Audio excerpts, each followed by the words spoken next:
Okay, so I'm going to read the checklist for ensuring that the meetings are compliant with the right to know during the state of emergency.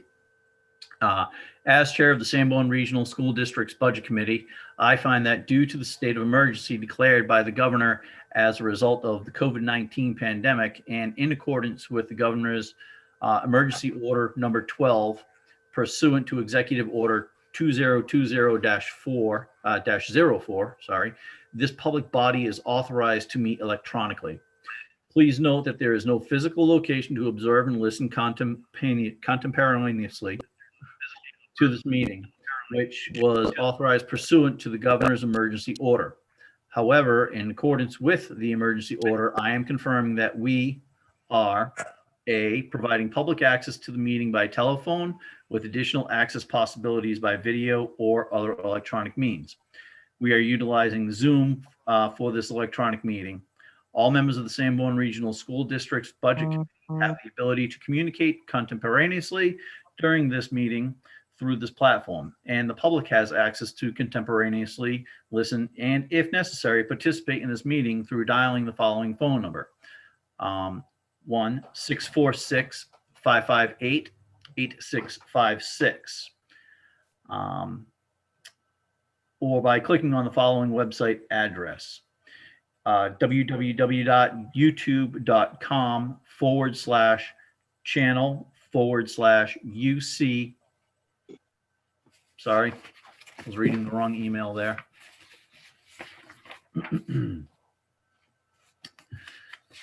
Let me back that up.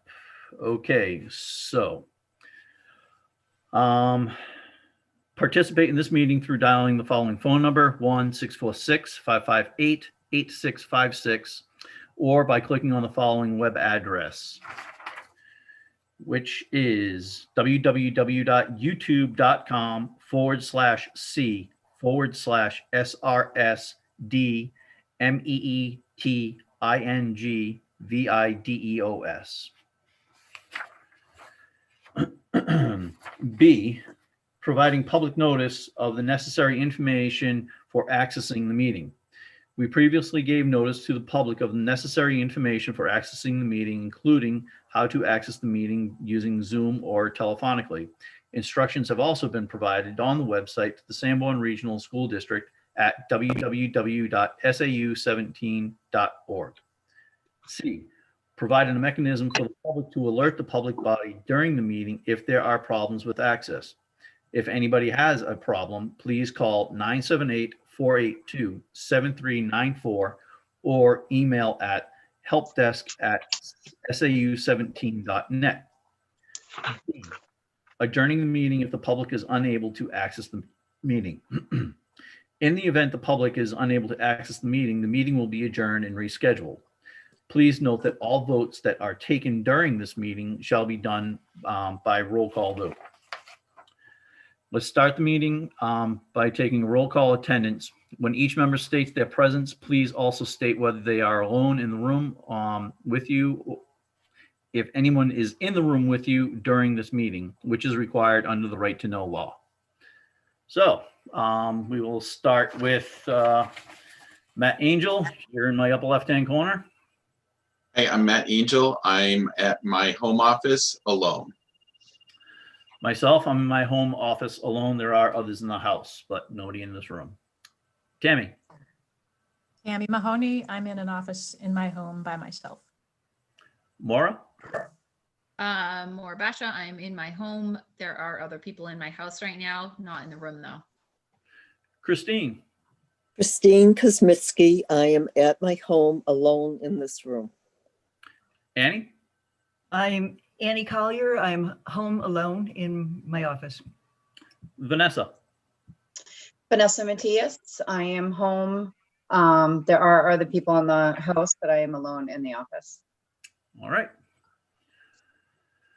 So we will call the meeting to order. And we will salute the flag.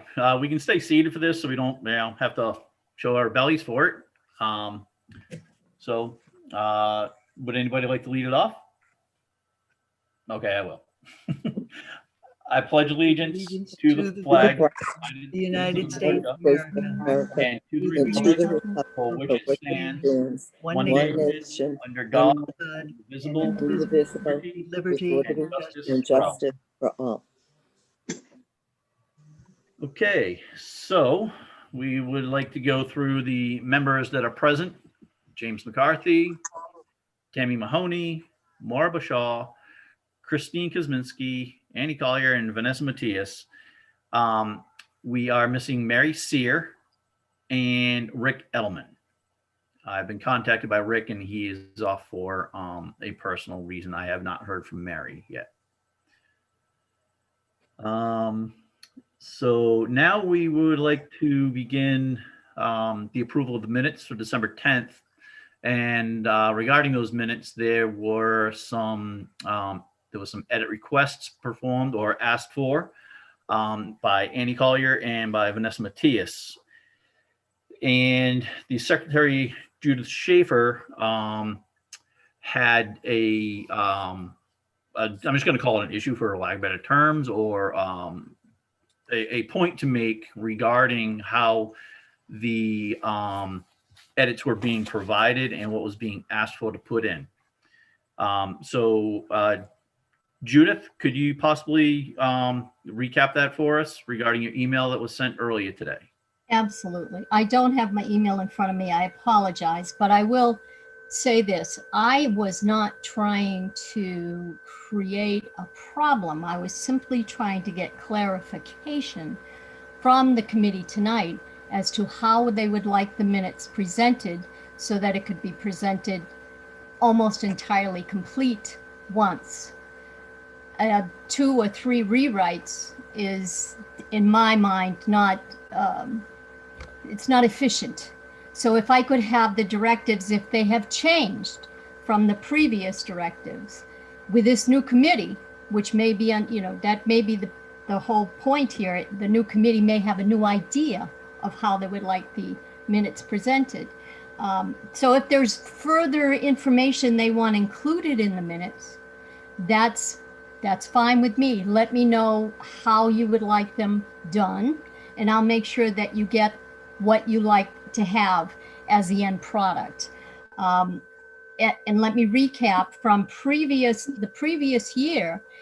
They went into detail when I first started, almost word for word, and they asked me not to do that. The committee asked me not to do that, to be more concise and to whittle it down to point of thought and topics, to make sure that it was concise and easy to read. People could go back and know what was happening and just get the whole point of the conversation rather than individual speaking. If there's a point to be made that is other than what the committee is discussing, then that point should be made by who was saying what. And that's what I had done last week. And I understand that people wanted another point of view put in there, but from my perspective, it was changing the whole format of the minutes. And I know I may be anal sometimes, but in my mind, I was trying to get everybody's input on what your desires were for making those slides. And I had everybody's information coming in as, we want this, we want that, we want this. That's what consisted of the list that I compiled for you. When somebody had a point to be made other than the slides and what you wanted to have presented for tonight and in the future, then that was pointed out. So what I'm asking of the committee tonight is, do you want more and more information in there as a norm, or do you want to stick with the format that we had in the past? I remember how that all played out last year, and you were doing a great job, and it was a long read for the minute notes, and I personally felt that you were putting in great effort, and it was not required for that depth that you were going into. The minutes that were presented for last week, I read those over, and I had only found the one error that was where I think it was, you recorded Christine as saying 35% and she actually said 85. Right. And then that had been corrected by Annie. So I hadn't gone ahead and contacted you about that. That's fine. Christine had made a correction to her statement that was added to the new minutes that was presented, which was requested of her because I couldn't hear her on the tape at all. Yeah, I do. Yep, I recall that too. Yes. But no, what I'm trying to get across to the committee, and I don't want to take up a lot of your time, and I apologize for doing so. I just want to know from all of you, how do you want them presented? That's all. Okay. Now understand, when there's a Zoom meeting or there is a meeting that is a joint meeting, I had been asked by Phyllis to try to make sure that we get a lot more information because that is how they do their minutes and would like them presented that way. That's why the last couple of meetings, you've had more information in your minutes. But when we had just a normal meeting in person in the library, it was presented as it was formally presented. Okay, hold on. I got Annie had her hand up first and then Vanessa's following. Okay, Annie, go ahead.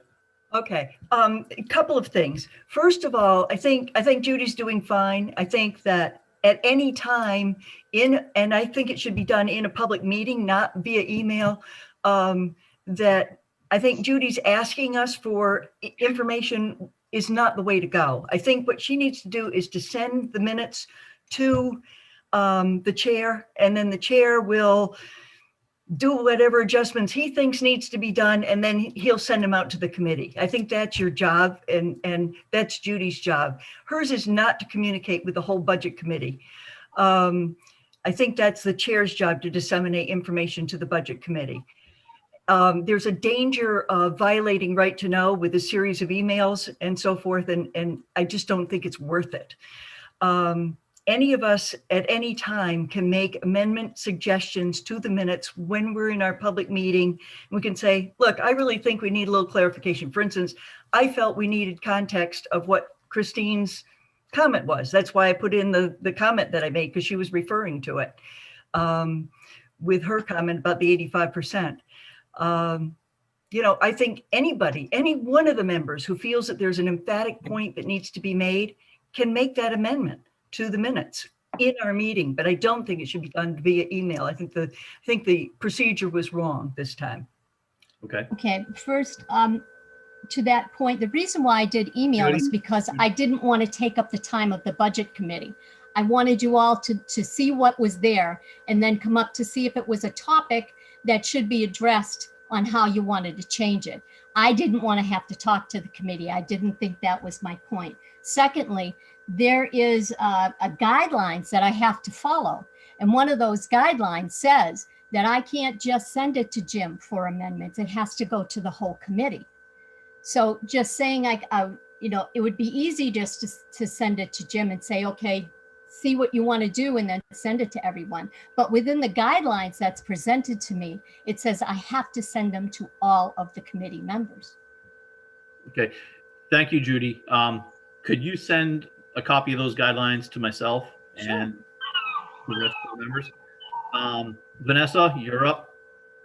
Yeah, I mean, I just wanted to say, you know, I don't normally amend, you know, the minutes because I feel like Judy does a really good job. The only time I amended them this time was I noticed that there were just some personal comments that were sort of mentioned in there. And I understand Annie was saying that she just put in a statement that she said that further explains Christine's statement, but I just didn't feel like, you know, if we were addressing personal statements within the minutes, then I wanted to get some of my own personal statements in there. But I thought Judy's initial meeting minutes were probably pretty sufficient. I understand she probably has to record committee comments, but personal, you know, statements throughout the meeting, obviously there's no way she could capture all those. So, I mean, honestly, with that one correction to Christine's committee comment, I felt like the original minutes were probably, you know, what I would say made the most sense, unless we want to go down the path of all the personal statements and stuff like that included in them. But that's my first time ever amending it. So That's why I said in my email, I've never done this before. I don't know what protocol is. You know, I needed somebody to sort of coach me through the process. But I think in the past, if I'm not mistaken, when other members had tried to make corrections to it, Annie, did they not send them to you when you were the chair and then we addressed them in the meeting? I can't remember. Yes, that's Yeah. that's the way we did it, so that we had them all in one place, and it made Yeah. it easy for us to go over as a committee. Things have to be sent BCC. There can't be, Judy, if her guideline is to send it out to everybody, and that's what we want to continue, then it has to go BCC. We cannot risk violating right to know. Okay. So by sending things, I'm just trying to understand. So if I was to respond back to Judy's, you know, hey, I feel like you need to make these corrections or whatever, I have to blind CC everybody in the committee as opposed to sending it? No, I would think that you would just respond only to her and possibly copy Jim. He would decide whether he was going to disseminate it. I think it would be good as committee members for us to have those guidelines too, especially for me. I think they're on the website. I think they're in our drive. Okay. I have a hard time finding things in the drive sometimes. I'll take a peek. Yeah. Welcome, Mary. Hold on, Annie. We got to take care of a little right to know information. Annie, could you please state that your resident, where your location is, and if anybody else is in the room with you for the right to know? Is this Mary? Mary's here, yes. Yeah. Yes, Mary's here in Kingston. I am alone in the study, but I've got a house full of marauders, and so I can't guarantee that they won't be going by making noise, and for that I apologize in advance. Thank you. Did you see the stink eye? I just shot one of them. All right. And I apologize. I honestly thought we weren't meeting until after Christmas. I Oh, wasn't paying attention. okay. So you came into the middle of a discussion about the editing of the minutes for last week. And it's I don't think it was a major issue on anybody's side, position, or anything like that. Certainly not yours, Judy. You're doing your job. And I do recall earlier in this new session of budget committee members that the question came up how much depth we wanted you to report back to us in the meetings. And I think that you have been hitting the requirements or expectations for every set of minutes that you've provided us. So now, would anybody like to make any amendments to the meeting minutes? Annie? I'd like to make a motion that we accept the minutes in their current form. Which ones? The latest one that was just distributed. Okay. Second. Okay, so that was Annie and seconded by Tammy. Okay. Got it. Now, We have to vote on that. oh, I'm sorry. And we may need to discuss it. Yep. All right. So, and did you say we have to discuss it further? I don't have any discussion, but you might want to well. ask if anybody does. Sure. Does anybody else have any further discussions on the minutes? No? Okay. So, Maura, voting for accepting the minutes. Aye. Okay. Vanessa? You're mute. Sorry. I was trying to find the guidelines so I can read it, but yeah, I'll take it. Yeah. Annie? Aye. Mary? Yep. I'm just Christine? finished. Aye. Tammy? Yes. Yes, here. So it's unanimous. Okay. So school board report from Miss Mahoney. The board met last night And there was a vote on the budget number that was presented and voted on at the budget committee meeting on December 3rd, I think that was. And the board voted in favor of the budget number that you presented. That's $35,525,941.94. The school board also voted in favor of ratifying the professional staff contracts and the administrative staff contracts. That was done late last night.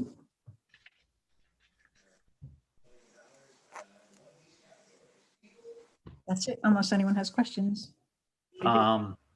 Questions, Annie? I do. Could you give us some of the broad brush of those contracts, please? I can give you the impact on the warrant of the professional staff contract. The professional staff contract is a 3-year contract. The administrators is a 4-year contract. The professional staff, the impact on the warrant, first year is $459,155. Second year is $536,340. The third year, $535,804. Annie? Can you tell us how you get to that number? I mean, what's it made up of? I'm going to defer to Matt to give you the in-depth details to the extent that he is prepared to do that. Go ahead, Matt. I need to load a spreadsheet, and it's on a different computer. So, but basically what it is, to come up with the numbers, what we do is we take a census of all the people that are in the bargaining group and all the open positions, okay? So for open positions, we would put in like what we would consider an average salary and health insurance that we'd find across the district, and calculate FICA, Medicare, workers' compensation, pretty much any employee benefit that goes along with it. So if the union negotiates with some sort of change in the terms, such as increasing their like a cost of living increase to their stepping grades, it would automatically change the amount of the salary, and then it would change the amount of any of the benefits that go along with it. Okay, so the numbers that Tammy presented is based upon that particular spreadsheet. Okay. Does that answer your question? No. No. I want to know what the increases are, what percentage increases, and then I'm going to want to know the same, what else is going on with the administrators? All right, hold on a second.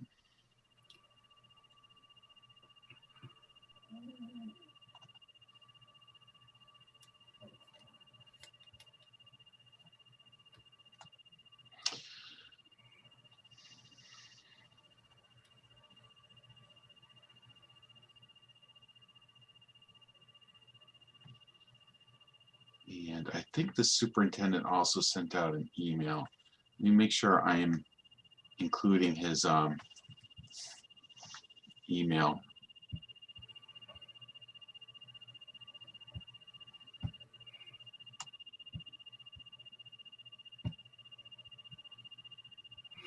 I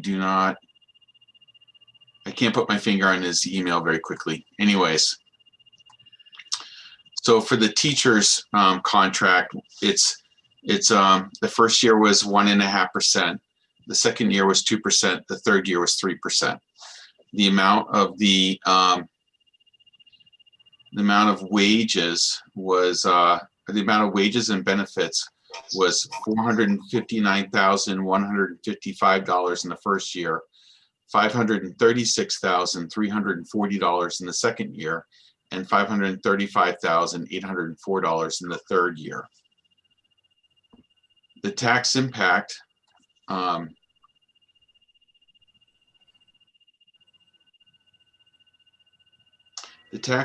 to Kingston for the first year was 30 cents. The 30?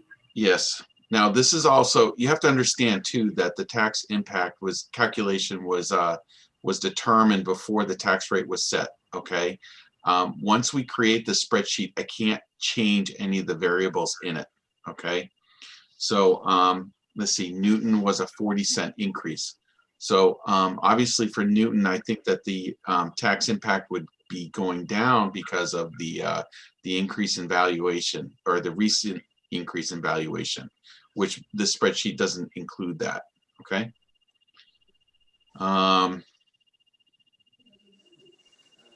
So that is the teachers, or Unit 1. The administrators.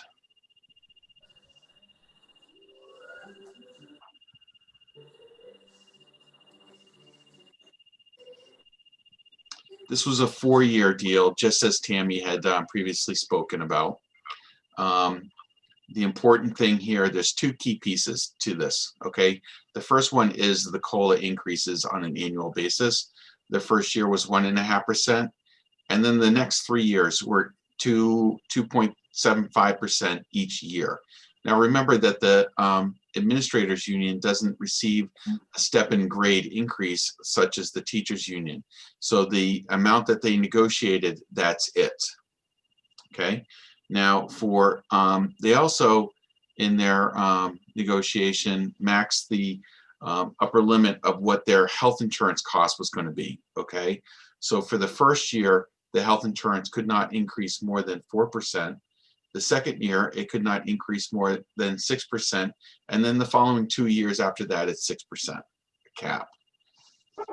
Okay. So the total amount of wages and benefits for the first year was $26,829. The second year was $47,811. The third year was $48,894. And the fourth year was $49,997. Now, the tax impact to both Kingston and Newton for the first year is just 2 cents.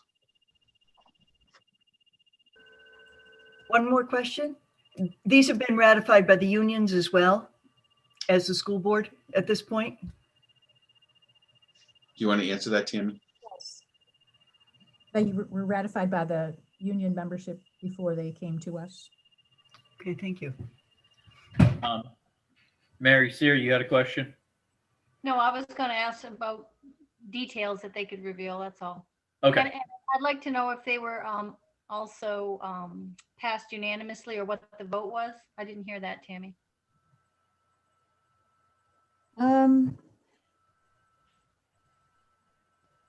Yeah, I actually didn't. I didn't take notes on the vote. I believe they were both unanimous. Thank you. That's what I observed last night. Okay, I didn't. I should have written that down. It was late, and I didn't take those notes. Sorry. Thank you. Let's see. Any further discussion for the presentation by Tammy? Annie? At what point do you want to bring this to the budget committee for a vote? We get to vote on everything, every warrant article that bears money for purposes of listing it on the warrant articles. Okay. I thought we had a date for that.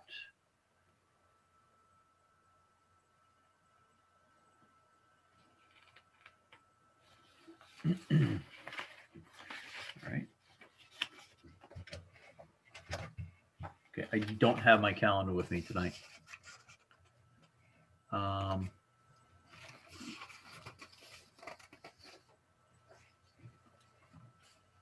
Is that something we can do this evening? Do you feel we can do it this evening, or is that something you want to go until January 7th?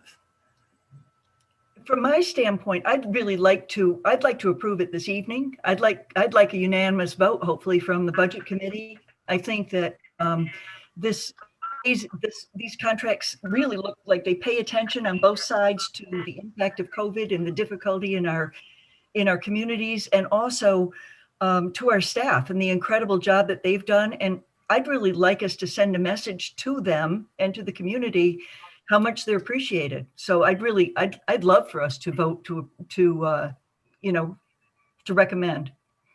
Okay. I don't have, wait 1 second.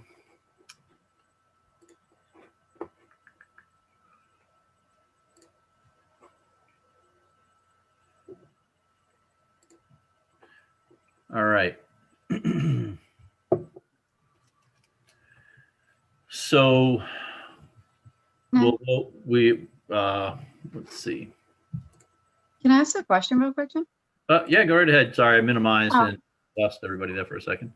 This is a new process for me, so I just want to clarify, do they like put together something that they send to us, or is it just basically, I mean, we're always just voting on the figures? I mean, I support this obviously, but I just wanted to know the formality of it. Like, does somebody present something to us to review in detail, or is it always just, hey, here are the numbers, do we vote to support it? Does anyone know? That's why I was asking Annie if it was something we could hold off on until the 7th, because all I have is an email from Mr. Baker, which states that where'd it go? It says, okay, they increased the budget by the 55,000 and all the, so here it is. It says professional staff teachers contract was approved for 3 years, along with the administrator's contract for 4 years. I did not know the details of any of the finances associated with that at all. So this is the first that Tammy's information and what Matt has provided us is the first that I've heard of the finances of what's going forward, what was approved. So does anybody else feel they need to know anything other than those numbers to go forward with a vote this evening, or what? Mary? Thanks. In the past, Jim, when we voted on these, it's to approve the dollar amount only. These contracts are negotiated in good faith, on both parts, and it's up to the negotiation team on the school board to arrive at what they feel is in the best interest of both parties. So in the past, we've had very limited information about these. I feel like I haven't seen any information. I didn't watch the video of last night's school board meeting. And I would like to see some more detail, even though we don't have a say in negotiating and countermanding anything that has come to consensus to move forward to the warrant. But I'd like just to see some more detail personally. Okay. So Christine, how do you feel about that? I stand behind what Annie says. As you know, I'm very new to this and I respect all of her judgments. Okay. Vanessa? Yeah, I mean, my connection hung up. Did they mention the tax impact and everything per year? Because I didn't get to write it down. Okay. Would you like Matt to repeat that for you?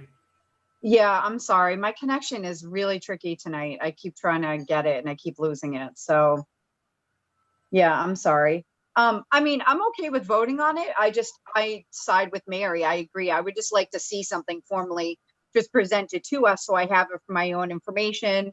So if somebody asks me questions on it, I have all the details in a more formal format, I think would be good for me. I understand you. Matt, you had your hand up first. Sorry, Annie. All right, so the tax impact and what I said to the rest of the committee that when I calculated the tax impact, it was on pre-tax rate setting information. So I had 30 cents for Kingston and 40 cents for Newton. I'd also want to put in there that Newton would probably be lower because they just reassessed the whole town. Okay. I Okay. caught that. That was all that I caught. Okay. Okay, so that is unit 1, which is the teachers. The second one is the administrators, and it's just 2 cents for both towns for the first year. Okay. Excuse me, Annie?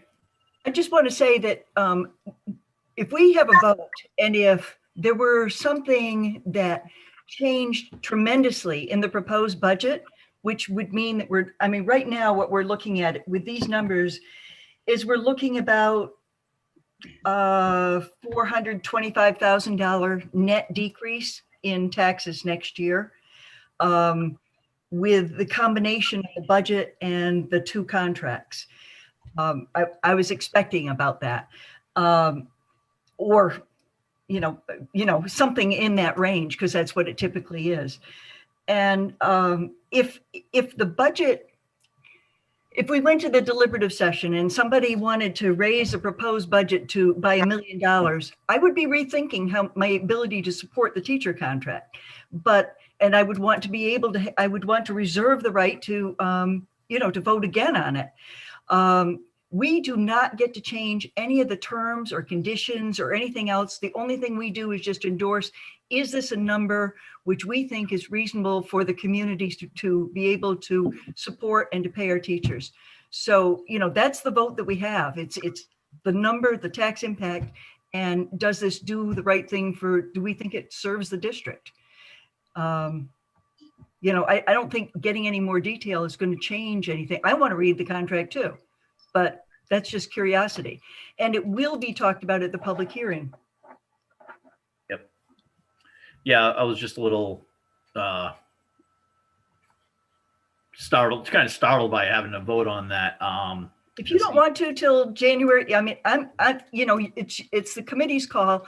I just think it'd be a great message to send out to the community. That's all. Sure. Matt, when do you think you could get further details out to us via email? Would you be able to get us details well before the 7th of January? Unfortunately, the only details I can provide you are the details that I gave you tonight. If you want, I can put those down in an email and send them out. If you're looking for like negotiating terms, you would have to really contact the superintendent on that. Okay. All right. Vanessa.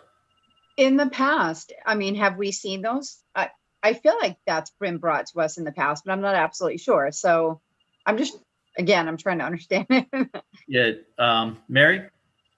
I believe in the past that the only time we've seen the actual contracts is after they've been voted on and ratified by the voters, after they've been approved. We have had high-level details in the past. Generally, it's closer to, the 11th hour. This is early for us to get them, I think, in my experience. But we don't get a whole lot of detail. It is high level. And it's because it's not an approved, not an approved bargaining agreement, and it needs to be ratified by the voters before the details are released, is my understanding. Okay. Yeah. And I think that last year, the information was provided to us, like we had a longer time between when the contracts were voted on and approved by the school board till when we got it. So we had already heard about it and had our time to absorb it a little bit more than, Tammy just came in and basically just dropped it on in our lap this evening. And, and Annie's expecting a vote, or recommending, not expecting, just recommending a vote. I just think it was kind of quick in comparison to last year, where I wasn't in the position of the chair, and all the information was flowing a lot, from what I feel was flowing a lot smoother in relationship to this, to the contracts, and when they were passed and when we got the information for them. So it was kind of, go ahead, Annie. How about this as a compromise? Can we just kind of give an indication of whether we feel favorably towards these or not, and hold off making a formal vote till maybe after the public hearing? Yeah, like a straw vote. Yeah, like a straw vote, like a thumbs up. Yeah. All right, start with you, Annie. I'm thumbs up. All right. Oh, my cramp. Oh my. What? Oh. Sorry, folks. Uh-uh. Man down? Oh my God. My internet just blinked out. What happened? the, God. My left leg just cramped up on me. Are you okay? Yeah, I'm good. Okay. So Annie was a thumbs up on that. I'm a thumbs up for that. Tammy? Thumbs up Okay. for me. Christine? Maura? Vanessa? Mary? You're, We're doing Mary? a straw, we're doing a straw vote? yeah. Okay. Yeah. All right. So let it be known that the, oh, ow, ow, ow, another one? Oh, Oh, My goodness. Um, are you drinking? Are you having? Are your electrolytes in order? Go take a banana. I think it was from walking around in the snow too much today. Oh my God. get some water. Water and a I've been banana. drinking it all day. Oh Okay. my God. Guess sitting like that's not gonna happen. Okay. I'm very sorry about that. That's very embarrassing. All right. So that was all. I'm sorry, I got lost in there. We had a unanimous straw vote. Unanimous straw vote on the telling everybody that we're going to be voting for it next week, and we are in favor of it. Pending details. Yes. All right. So that wraps up the school board report. And No, I have one more thing. oh, go ahead, Annie. I just want to ask Matt if he would, I know that somehow you said your spreadsheet is frozen, but we're going to need a more accurate tax impact for Newton at some point. Yeah, so when the written warrants come out, that's when we're gonna have a more accurate tax impact. Okay. And that's gonna be based upon the information that I have that I'm projecting forward. And that'll be at the public hearing. Yes. Thank you. Okay. So, the next item that was on the agenda was discuss the school board decision regarding the budget proposed by the budget committee. That was a unanimous decision by the school board to approve the budget that we proposed. So, Mr. Tammy? Chairman, just to clarify, that it was not actually unanimous, oh, 5-1 vote. And we had, so it was it was passed, the majority passed. It was not unanimous. the email said it was unanimous, but okay. The budget vote? I didn't get this email, so I don't know. Oh, it was just between Jim Baker and myself. I asked him if anybody else was going to be attending the meeting this evening, just out of curiosity. Okay, Don't mind me asking, who was the negative on that? The nay? Mr. Heath, Okay. Oh, that's right too. I do remember the that. original amount that we presented to you originally. Who was the negative? Mr. Heath? Okay. Oh, yes, I remember. All right. All right. So now we're going to go on to the preparation of the presentation. So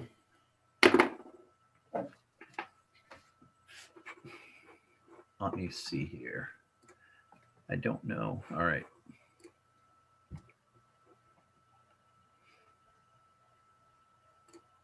Oops. 2.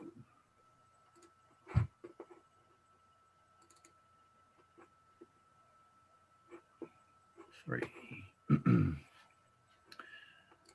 Okay, so Annie had been assisting me with getting the PowerPoint presentations ready for our debate on how we want to go forward with them, what we want to see in them and such. And I have 3 presentations to provide this evening for us to look over, which I can send to you all after. So Dan, I'm going to need to share the screen. You have that access. All right. Okay. So I will go with, this is the, this first set that I'm going to show you is the, this is public hearing slides in the grayscale version. So here is the first page of the presentation. All right, am I missing anybody here?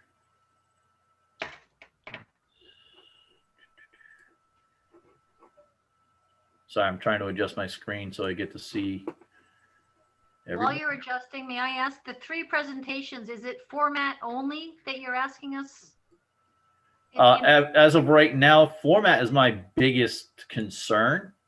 And the numbers that are in there are, they're all the numbers that are driven from Mr. Ambrose and Matt's presentations. Okay, yep. So this is, so would you like to discuss the format of them and stuff like that, Mary? No, you said you had 3 presentations and I wasn't sure what it is that we were. Oh, yeah. So this is all. What variable. Yeah. So this is the grayscale version. This has the nice picture of the high school and the RSA definition. And then it goes into this, the second page for the budget process. And here, I'm not a big fan of the multicolored boxes around text and stuff like that. And this one particular presentation is filled with all boxes, different colored text, different font sizes. And this is another screen where we have gray box, white text, gray text. And I remember from last year's presentation that when it was printed out and I was trying to read it, there was a lot of detail that I could not read because of the close font color and the grayscale in there. And never mind the amount of ink that's required to print these. So this is just some pages of what I would like to make changes to. So here, and then down in the lower right hand corner, the number is a circle with the page number within it. Again, it's not something that I'm a big fan of. And then again, here we have a big gray box on the page. So basically what I'm asking for is your opinions on what you think between this type of format and, all right, I'm gonna share another screen.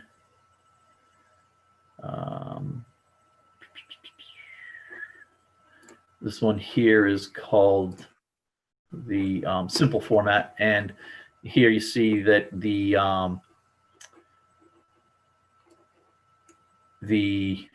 picture of the school is removed from the upper right hand corner, and the any grayscale, any gray boxes have been removed. And we've gone to trying to get a standard format, text format. Also, I'm going to have to add some some bullet marks for this area here. Annie went ahead after I presented this to her, and she went through and made the negatives in a red color. And I don't know how that's going to print out. Jim, I made that because you had some of them in red and some not in red. So I just went and changed a couple of them that were not in red that should have been if you want it in red. Yeah. I was just trying to make it consistent with what you were doing the whole way.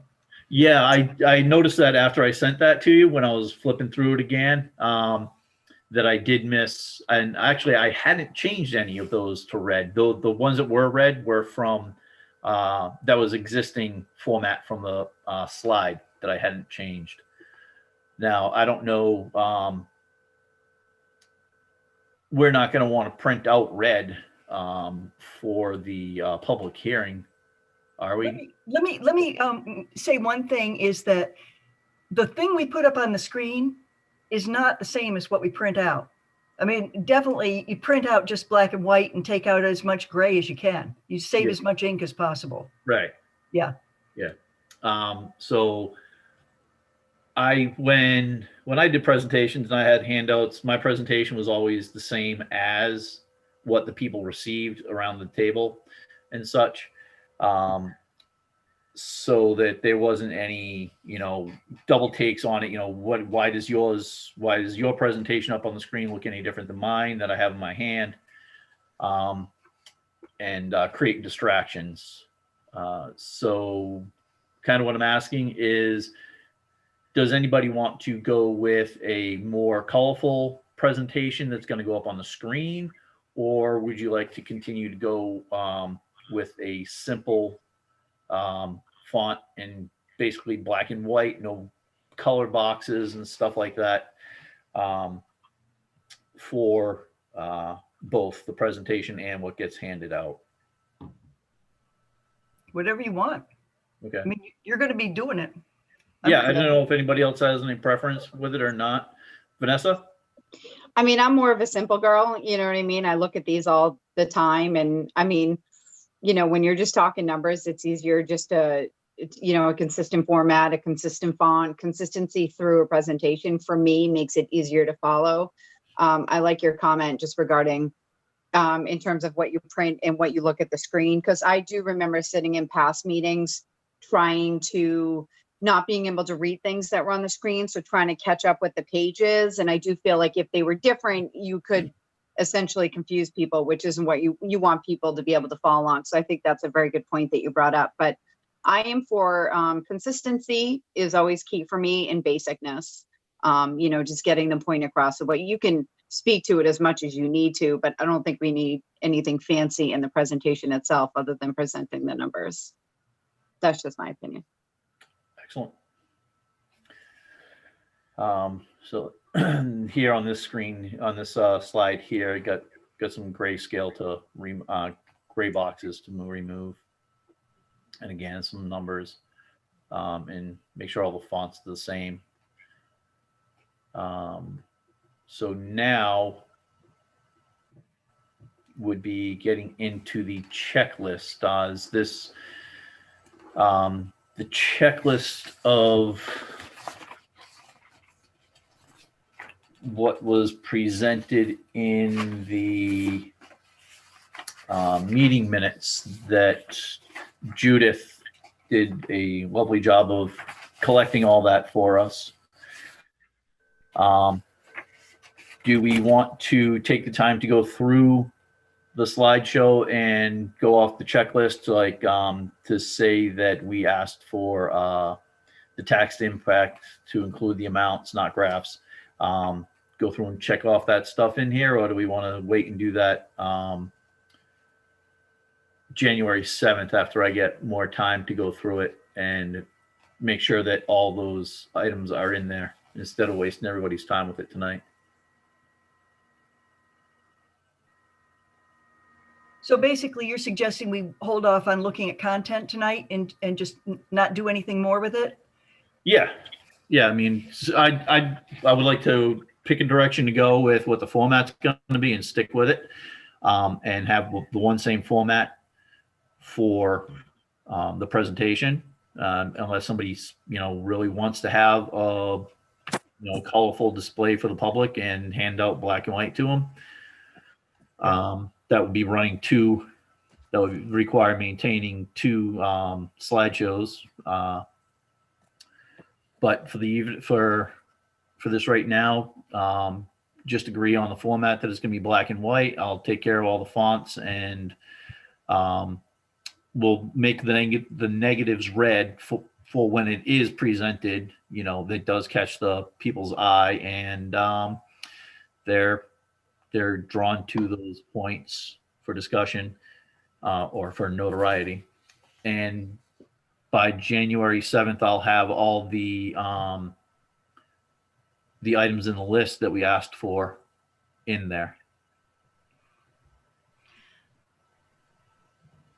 I'm good with that, except I do think on a high level, we should just go through the 23 slides and just say yay or nay, or, just look at them in general for content, not digging into the specifics, because I know there's a whole lot of numbers that need to be filled in and stuff, but.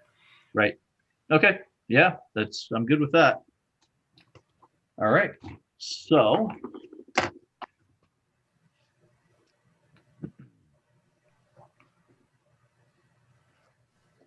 Let's see here.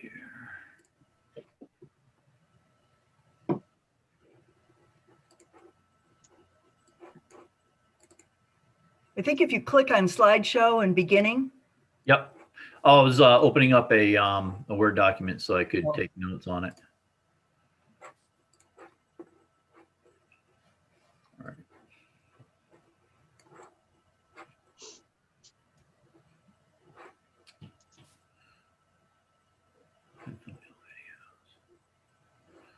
All right. Why aren't you letting me get to that? Come on, you.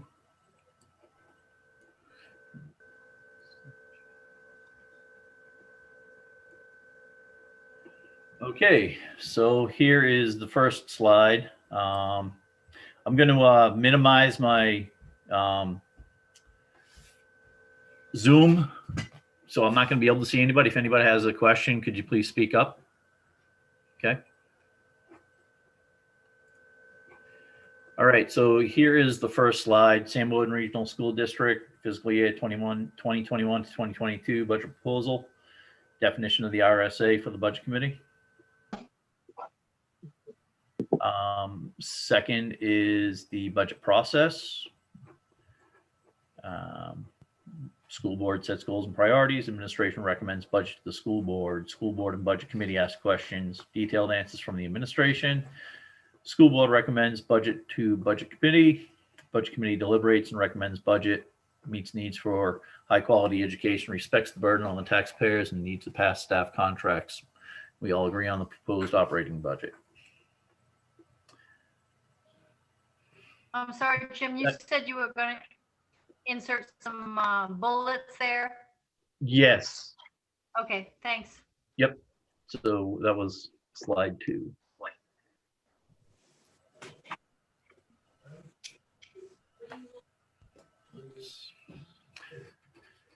Okay, slide 3.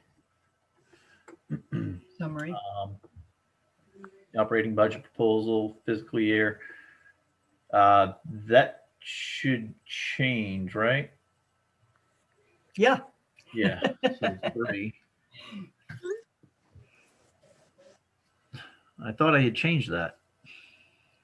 What needs to change? The date, fiscal year 2020 to 2021, should be 21 to 22. I thought I got that one. There were a couple, I believe.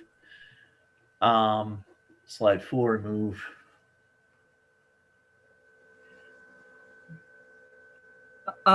Just a comment on that. Yep. I digested Tom's important budget needs to consider. I took out the ones that are probably going to be covered by the revolving fund from the rentals, the technology ones that he had on there, and took out and left in just the ones that are budgetary, because I thought that's what we needed to consider. So, just want to kind of expose that to everybody and get your comments on that.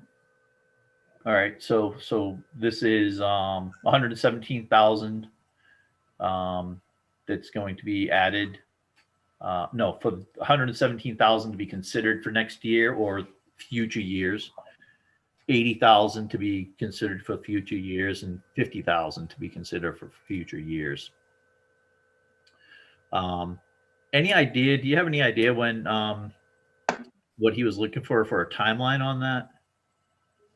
What his comment, if I could say, I'm sorry. Go ahead, Annie.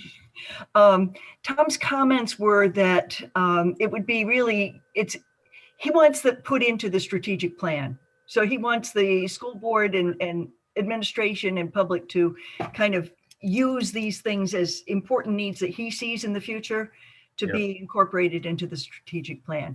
Obviously, the school board added in the new math curriculum for next year. Right. Okay. So yeah, I wanted to talk, so the new math, so should we eliminate the new math curriculum just because it's already incorporated? I mean, this makes it sound as if it's going to be in addition to what we have in here, but it's already built in. My thought on this was that we're talking about, here's the proposed budget that, you know, the superintendent proposed a budget. And then he said, here's some additional things you need to think about. And then later on in the slide program, we say, oh, well, we thought about that. We all agreed on the new math program. These were from his list. Yeah. In November. Yeah. Just kind of following the story of the budget. Okay. So budget proposal funds, quality education. Important budget needs to consider in the coming years. Okay. All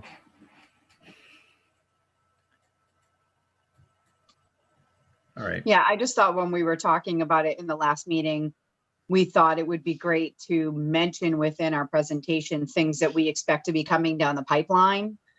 Just to make it full of transparent for people that these are the things that he's looking to fund. So I just didn't want to confuse people, you know what I mean? Because I was a little bit confused reading it going, well, wait, why is the new math curriculum on here? We funded that this year, you know? So I just didn't want to create confusion, but I'm okay with, I understand the process. So I'll see how it goes.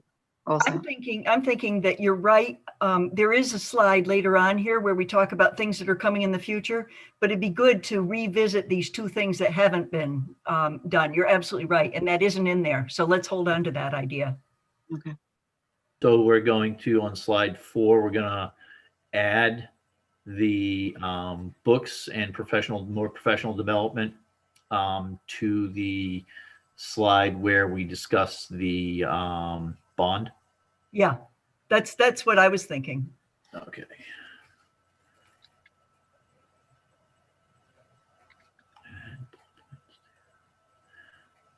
Books and professional development to the bond. All right. And Jim? Yes. Sorry, I know you mentioned, just speaking to the format, you mentioned that you were going to take away some of the grayscale. Yeah. I mean, I'm not a huge fan of grayscale because I do get concerned at how it prints, but I like the boxing format. So, I mean, if you could play around with formatting a little bit and just maybe keep like a black outline box or something like that. Like I like the visually the separation between things because it just makes it a little bit more alluring when you're looking at things opposed to just a bunch of words on a piece of paper with no format whatsoever. But I don't mind getting rid of the grayscale. So just something to think of, you know, to play around with when you're going into format. Yeah, you could definitely do that. And then center the text and the values within the box. Yeah, I mean, those read okay to me, but yeah, I know what you're saying. All right, so add boxes around description and value.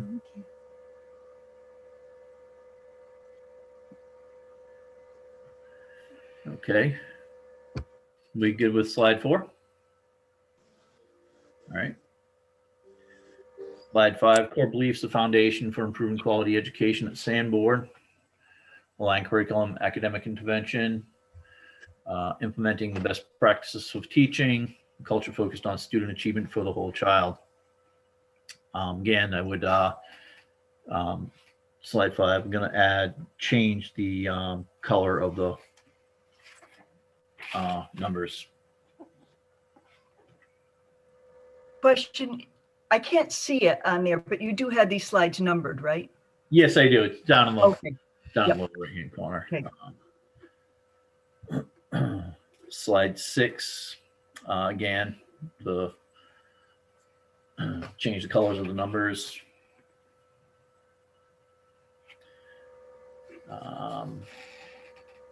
And the date, Oh, yes. oh, no, the date's correct. It is this year's. It is this year, Oh, yeah, that was the action that they did. right? Right. Okay. Yeah. Yes. You're right on that.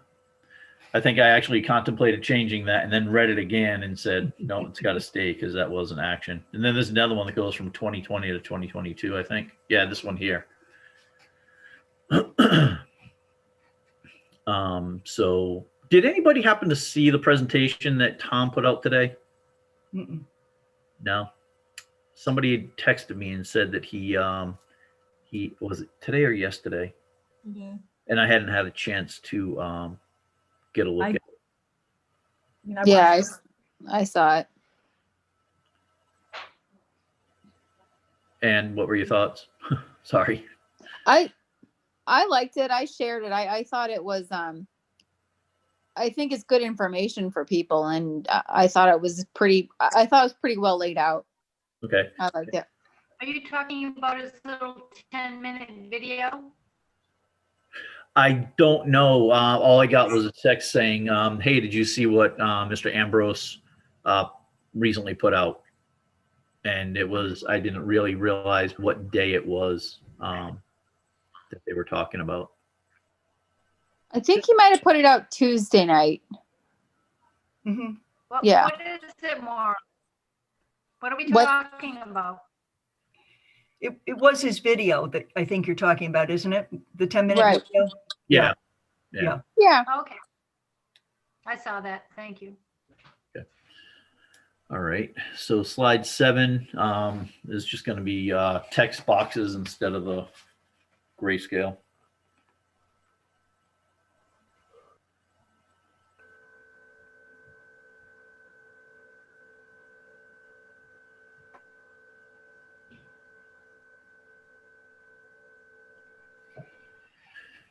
Mm.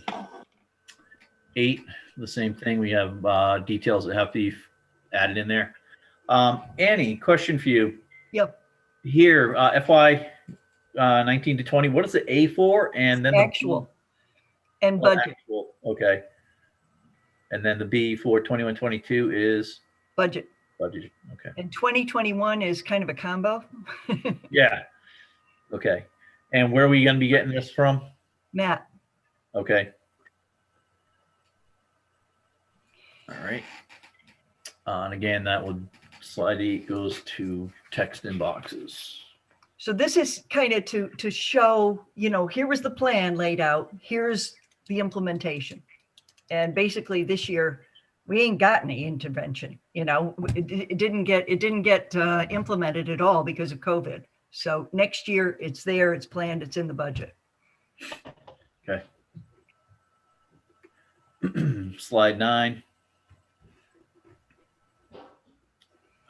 Somebody made- Jim, Yes. sorry, I forgot you can't see my hand. Can I make just a silly comment regarding slide 8? I had a question what you did, A and B. So I just think it would be helpful for people looking at the slide to just write the word actual and budgeted underneath, because I don't know that people would be able to make that determination. So Sure. I just like to simplify it for people and just assume that they're not going to understand things. Good idea. Oh, I don't mean it that way, but you know what I mean? I like to simplify. That came out wrong. I'm sorry. Yeah. Agreed. Yeah. Get you. All right. And then slide 9 is again going to be text boxes, text in boxes.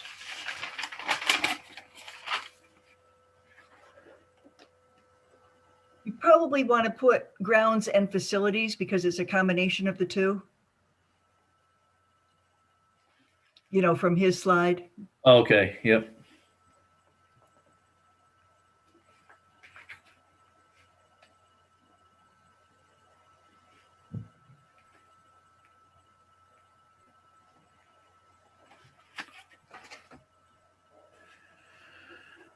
Okay. 10 text and boxes.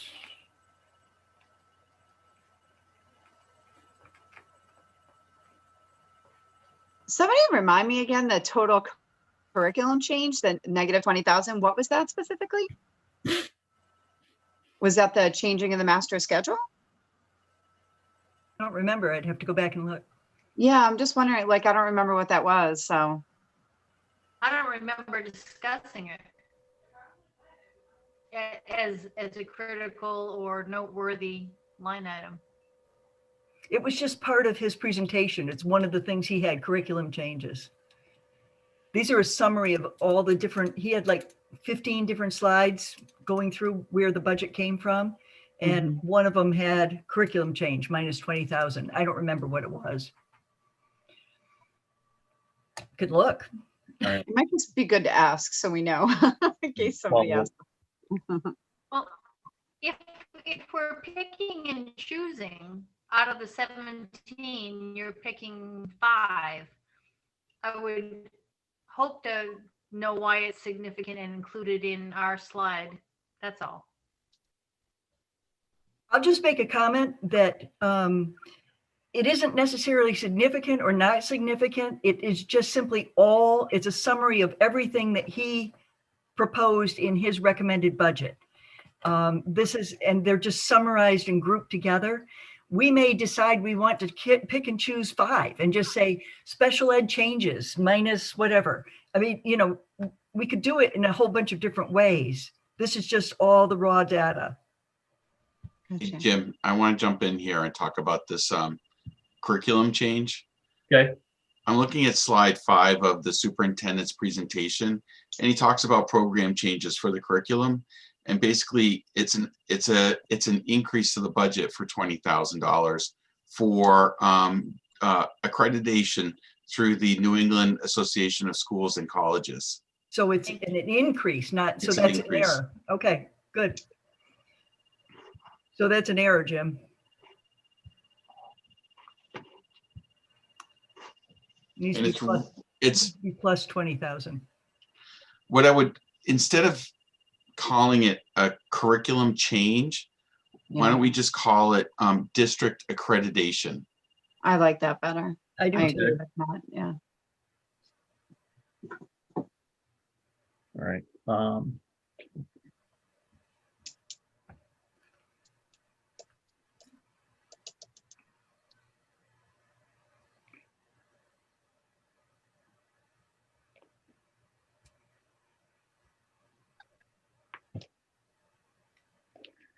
And then it's going to be plus 20.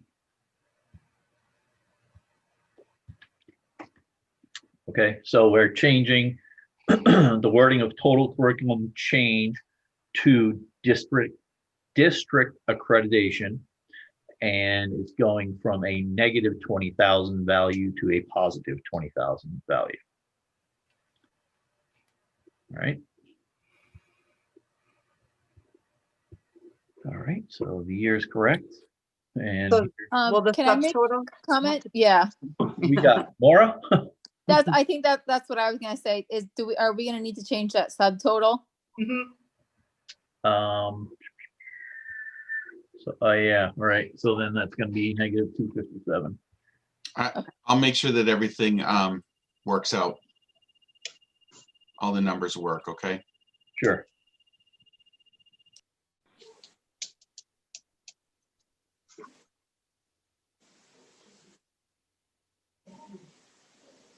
We count on that, Matt. All right. So here on the next slide, slide 10, text boxes, text in boxes. God.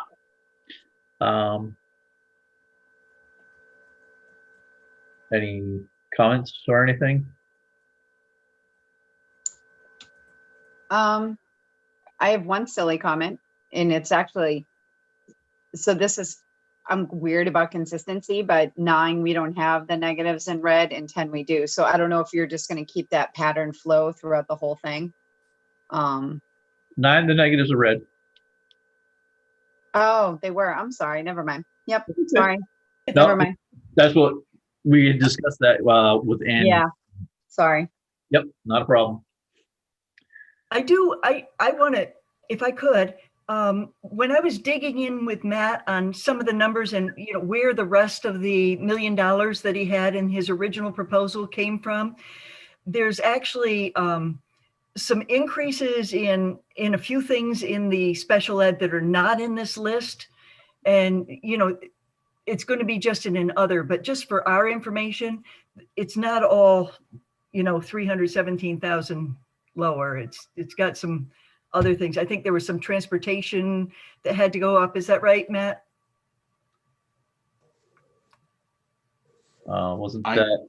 I'd have to go back and find the email that I sent. Yeah, but I think there were some increased expenses in special ed in order to get these lowered ones. She shifted some things around. So Yeah, exactly. She it's moved. not an absolutely accurate number of changes. Right. Is that possible? This extra $20,000 in this transportation contract in slide 9? No, it's not in there. Okay. All right. Question on this slide? On slide 10? Then, yeah, whatever slide is in the window here. I'm looking at the presentation, and it has reduced 4 paraprofessional positions, $184,000. And I see on the slide 169,343. Matt's going to check all those numbers for us. Okay. I'm looking at Matt's email for everybody. There was a special ed transportation increase of 81,000. Yeah. So there's also a couple of the other big items that were not in Tom's presentation are 139,000 in supplies increase, and books, curriculum, and mostly library, 67,000. So those were not in his presentation. What day did I send that? Monday, the 14th at 2:40.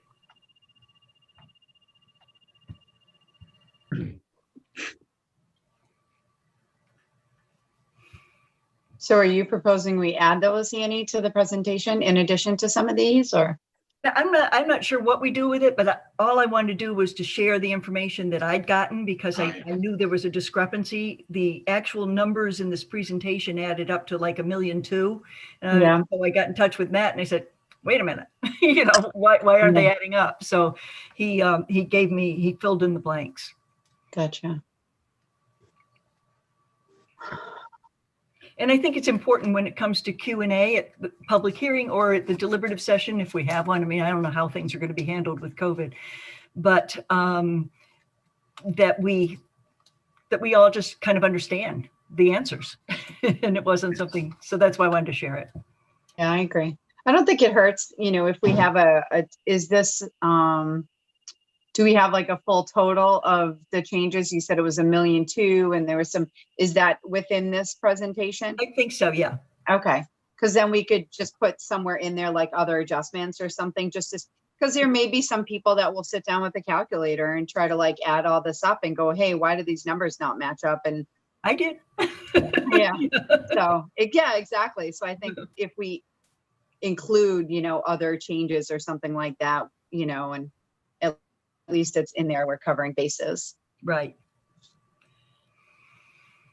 Okay. So slide 11. Summary of major changes in 21 to 22, and the recommended operating budget continued.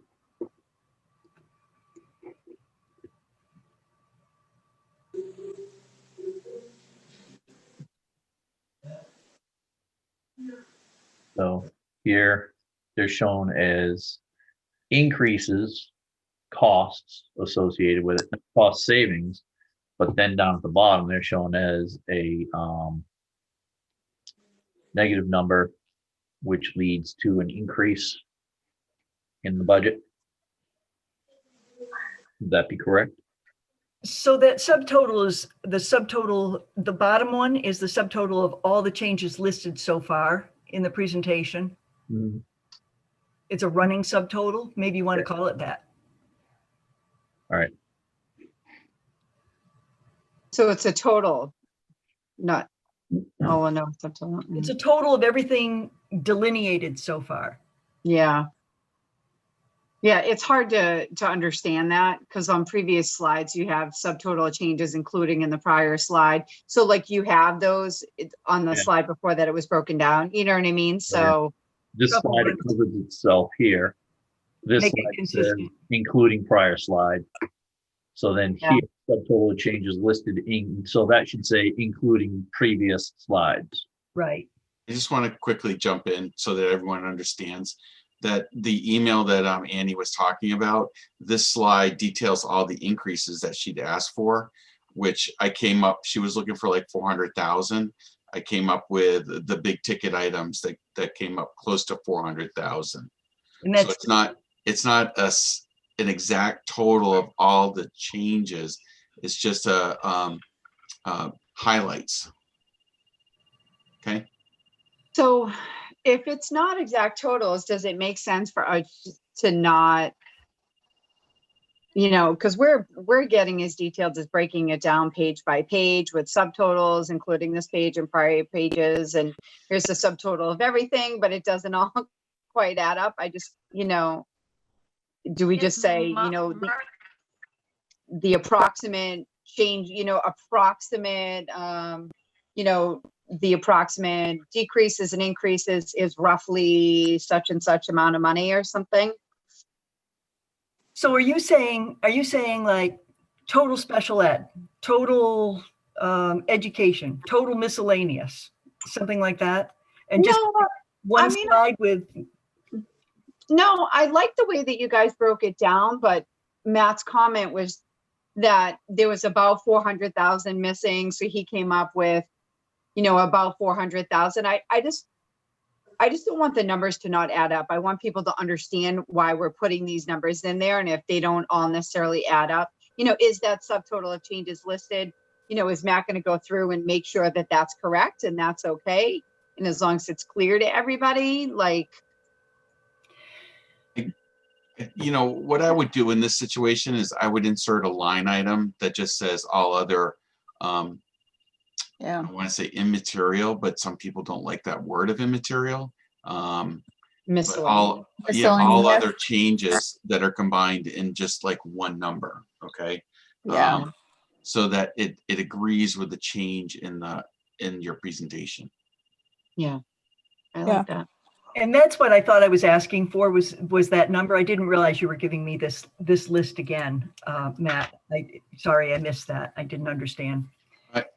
You were asking for, you knew what all the cuts were, but I only had a short period of time to try to find all the well, not all the increases, but highlighted increases. I wasn't able to go to the number that I didn't have the time to go to the number that Annie was looking for, but these are the big ticket items. Okay.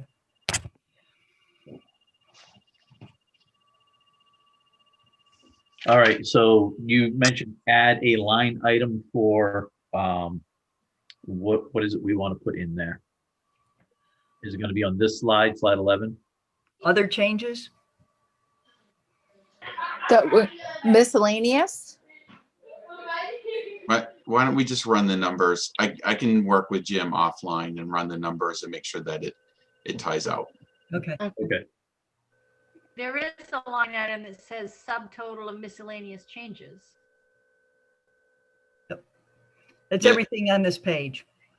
Yeah, that 362 is a subtotal from the 20,000 up above to the 20,400 just above the subtotal. I just think we're getting in the weeds Yeah. with this kind of breakdown in the line items, especially if they don't reconcile and we're backing into some fudge factor to make it add up. I don't know. Yeah, if we're not able to produce the line items that are gonna come up with an actual value to what we're saying, just like Mary said, are we just trying to All right, put I something can, out there for not being able to accommodate the value? now I want to make sure that everyone understands that there's a spreadsheet that supports all the changes in the budget, okay? Yeah. And what I've done is there's a column that just shows what the change is by line item. So I just picked out the more important line items and presented them here. So I don't want to make it sound like it's a fudge factor or that we're just throwing in just some bogus number. It's supportable by this Excel spreadsheet. So I'm going to be updating the Excel spreadsheet with the line item that was the addition to the budget that was approved by the school board last night. They guided us to where it was it's going to land, and I can provide that spreadsheet to this committee to show them that it does in fact agree with the schedule that I'm going to help Jim work out. Could I make a suggestion, Jim? Yeah, Annie, go ahead. I'd like to suggest that all this information is in Tom's presentation, in the Q&A, that all this detail is in there on the website right now, and that we consider the possibility of just saying changes to special ed, grounds and facilities, athletics, co-curricular, teaching, and other. And, you know, and maybe, I don't know, maybe there's something else in here, but kind of look at these, Scott, and just figure out 5 or 6 broad areas and just present those in your presentation. I can tell you from experience of just standing there and reading all these numbers, people's heads just swim. You know, if they want to dig, they can dig online. It's all there. Yeah, and we have a transportation here of an addition of 81,120, and then we have an addition of transportation contract estimate. And the other one, the 81,000, is for the special ed difference. Right. So do we change this transportation to state includes estimated increase and special ed costs? Or do we just put it in a special ed category that's special ed, whatever that number was, you know, minus 350,000 plus the 81,000, and just put that number in, just one slide with the major categories? Yeah, I almost like what Annie's proposing there. I think just paring it down, making it a little bit easier, more basic for folks to follow. I do feel like Mary said, we're really getting into the weeds of things here, you know, and it will be difficult to talk to it. Yeah. What I don't like is that we're scrolling from page to page and it's Yeah. continued. Yeah. In my opinion, be a snapshot, Yep. high level, and not continued, not subtotal. Right. I understand. It's not our job to sit there and get into the weeds of this. It's our job to turn around and basically say, this is what your transportation costs are. This is what your technology costs are. And whatever else we want to put out there for special or not special groupings, but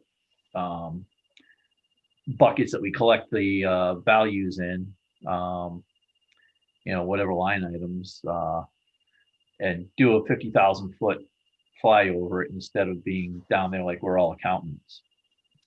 I can provide you guys with a summary by category. It's really called object code, where it will just say salaries, benefits, purchase services, property. And so it's just kind of listed out by object that would agree to the spreadsheet that that I'm going to be handing out, the budget spreadsheet that I'm going to be handing out to this committee, hopefully tomorrow. All right. I'm cool with that. And then we'd have just one slide instead of 4 or 5. Yeah. Simplify it. I'm Sounds sorry, who was good that? to me. It would come down to one slide of the It major sounds good to changes me to instead of 4 or 5 different slides. I think it's Mary that I wanted to hear from. I'm sorry. It's okay. No, that's what I said. Just, I think it's wise to simplify it and condense it and have it a high level snapshot, not a scrolling continued page that is going to lead people down a rabbit hole. Yeah. I mean, just looking at this, going from this whole column calculation here, and then the subtotal changes listed. Well, we didn't know that this included those 2 pages right there, you know, so we just discovered that now. So yeah, I like the idea of Matt coming up with the list of the objects. Is that what you referred to them as, Matt? Yes. Yeah. So we're going to eliminate slides 9, 10, and 11, and replace them with the information provided by Matt. Sound good? Mhm. All right.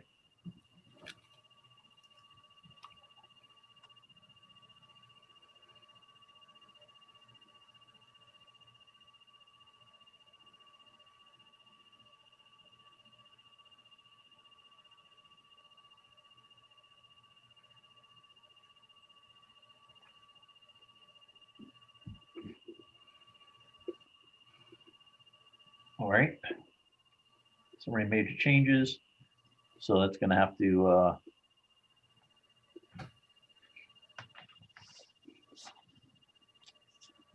how is that information you're going to provide going to tie in with this one, Matt? It's going to tie in with the grand total. So it's going to, what you provide is going to be part of that grand total of 1,443,000. Yeah, I would like to just make sure that I'm running the numbers so that I'm presenting an accurate picture, though. I don't want to do the math tonight. All right. Although, can you change the period to a comma under the second number up from the bottom? So it says 772, comma 500. It looks like it could be a comma, but it looks like a period. Okay. Can I comment on this slide? Go right ahead. So I'm just trying to, it's super busy at the bottom. Like we have the total, but then there's that note for a full list of changes and differences, please see the budget and data source. Could we just like put that somewhere else, or maybe put the data source like in the top right-hand corner in small font or something? It's too busy at the bottom for me to understand. I have a suggestion. When we do the broad object codes, have one for teaching positions, which would have the -772,500, and then have that on that one slide with all the major changes, and then have a slide that basically describes the first 3 levels of this, the 6.5, the 2, and the 4, and you know the numbers and the whys of it. And just have that. That's all the slide would have, would show the teaching changes. Oh, right. So we'll just retitle this to from summary of major changes to teaching. Teaching position changes. All right. And also, Jim, the 4 Bakey schools is a reduction, and that to follow your consistency in formatting should be in red. Mm-hmm. Oh, the -340,000. Yep. All right. So I think also if you called it summary of major changes in teaching positions, then you could just say 6.5 high school, 2 middle school, 4 Bakey school. You don't have to have teaching positions on there. oh, I got it now. Okay. Yeah, that would fix the formatting, I think, at the bottom. Oh, you just eliminate that stuff at the bottom, the last 2 sections, the whole bottom section. All right. Slide 12.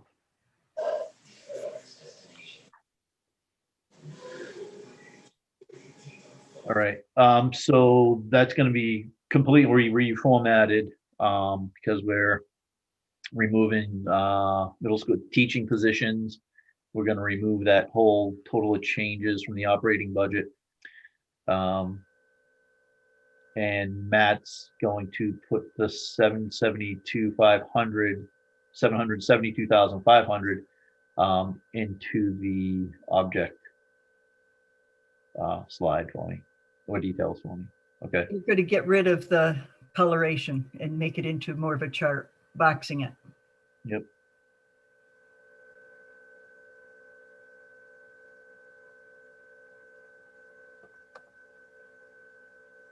I love your being chair. I don't have to do this over Christmas. Oh, you're going to do it tonight for me. All right. Changes made by elected officials. Okay. And how does that become 904,000? Oh, total proposed upgrade. But we need to, can you go back to that for a second? Yeah. The add special ed paraprofessionals, that's what the budget committee voted on. However, we need to call it whatever the school board, wherever the school board's sticking it. All right. They're putting it in a general fund where it can be used as needed. Okay. You know, for paraprofessional or a speech pathologist or books or whatever they decide. Well, they put it in a special ed fund, right, Matt? If I'm not mistaken, that code that you had provided was special ed. That's correct. Yeah. So, Okay, I mean, if so we it's want to, yeah, the intent is there, but it's not as specific as that. Could we maybe, sorry. Go ahead, Maura. I wonder if kind of, Jim, like your initial comment about when you kind of were like, this math doesn't add up. Could we maybe separate the total changes in the total proposed operating budget? Could we maybe put like a line in between to just maybe keep them on the same slide, but just not have them like right on top of each other, so people will realize maybe, you know, I had the same initial reaction that you did. Wait, how does this add up right? Maybe it can be on the same slide, but if we can just like put a space in between so people aren't trying to add it up and they'll read the verbiage more. Okay, I could all the total changes are right there. Okay, yeah. So we got the new math curriculum, SOROC contribution, and adding the special ed paraprofessionals. Then that total change. Yeah, I see what you're saying. Yep. And I don't know, maybe this is just me. I just have this thought in my head. Does anybody else read backwards? I looked at the total first and then I looked up.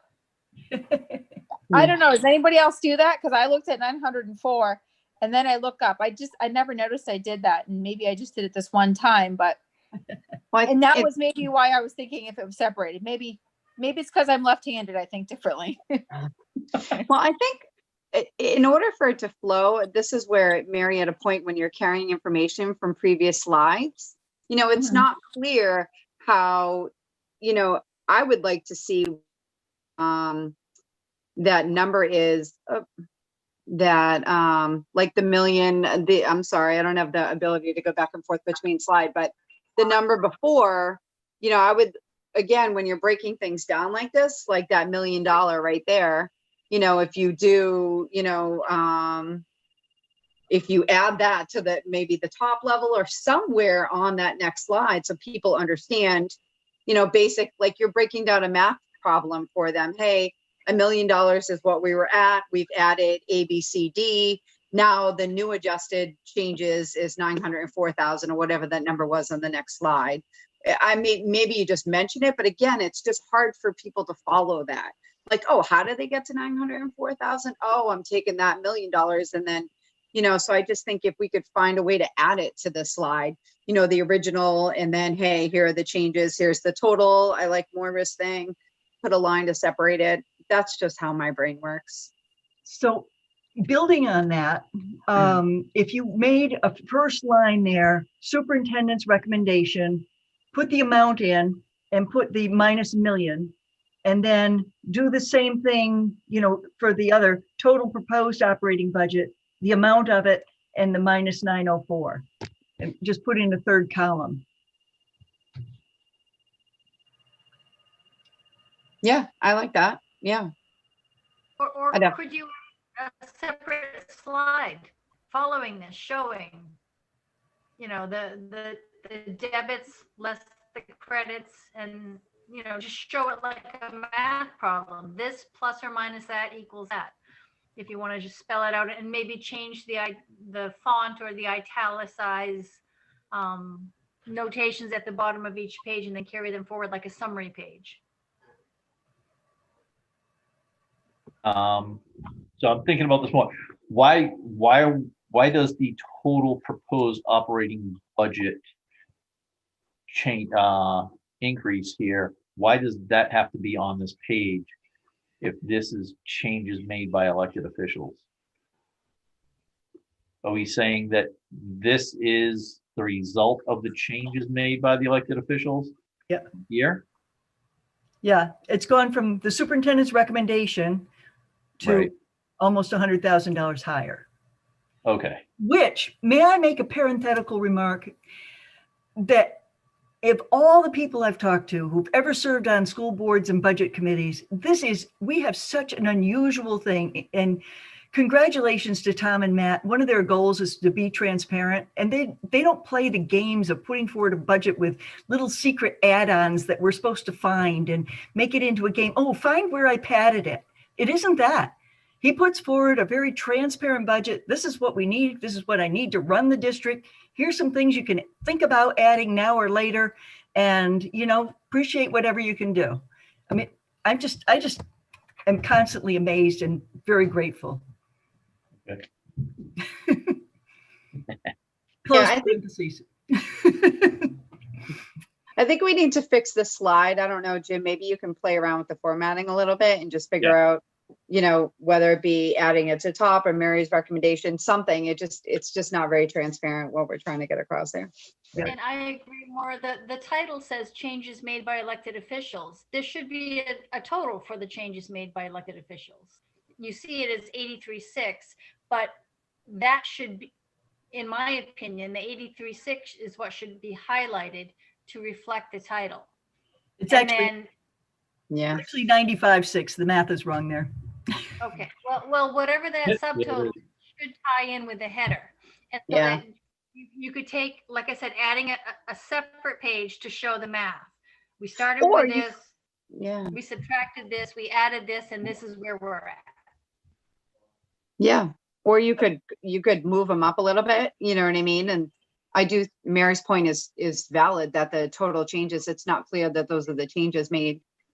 And then you just do a separate little group box underneath the original proposed budget, the total proposed budget with the changes, something. Yeah, I don't know.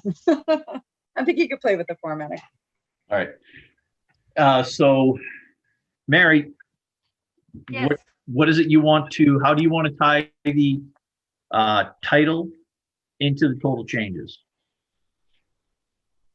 The title of this particular slide is changes made by elected officials. And the changes made by elected officials is not a $904,000 decrease. And if I'm looking at it from the gallery in the audience looking up, it shouldn't say that. The total at the bottom of that page, in my opinion, should be whatever Annie said, the 95,659. Mhm. And the total proposed operating budget at the bottom should be part of the running calculation, either on a separate page or off to the side, like Vanessa said. But that Okay. bold-faced red number does not tie out to the header of this slide. Is Yeah, what I'm saying. I don't like that in here at all. But what would we like to do with it? But first, let's go back.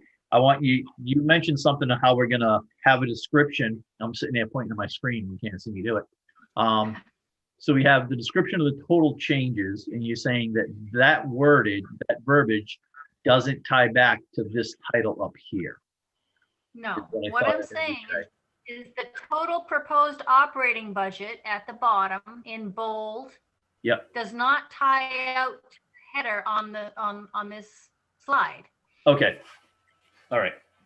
That's all. All right. So if you have a $35 million slide minus $1 million plus 83.6 equals 904. Right, and so maybe just insert another slide after all of this to show that math and how we arrived at the budget that we're proposing. Okay. Yeah, I like what Annie said too. I think that's great. All right. Okay. So do we beat 13 to death? We're good. Okay. Moving on to 14.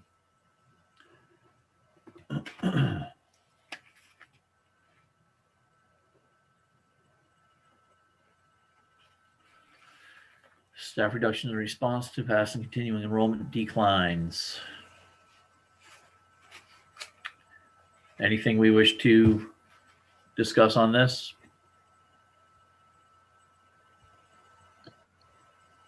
Going once? I'm just trying to digest it. I'm sorry. Oh, okay. So in this year, this is the school year, and that's the enrollment numbers. And this is the reduction in teacher positions. And then there were 6 interventionists added. And these here are the costs that were the increases for the CBA. And those were all past CBAs in the past, right? Those were, none of those were turned down. That's why they were increases. Right. Right. Yep. When was the last CBA that didn't pass? Was that 2015, 2014, 2015, or 15 to 16? I think thought it was I can't 7. remember. So it would be a 3-year contract. So it would be 18, 19, 19, 20, 20, 21. So it would have been in the spring of 18. No, the one that did not pass. Oh, that did not pass. Did not I pass. don't have that answer. 14, I've got it someplace. I'll email it to you, Jim. Okay. All right. So we good for 14? Mm-hmm. Okay. 15. Format.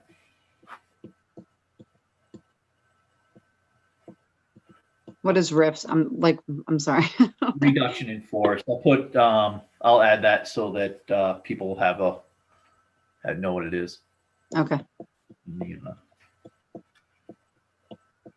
I don't know. I'm having a hard time with the font on this one, but that might just be me.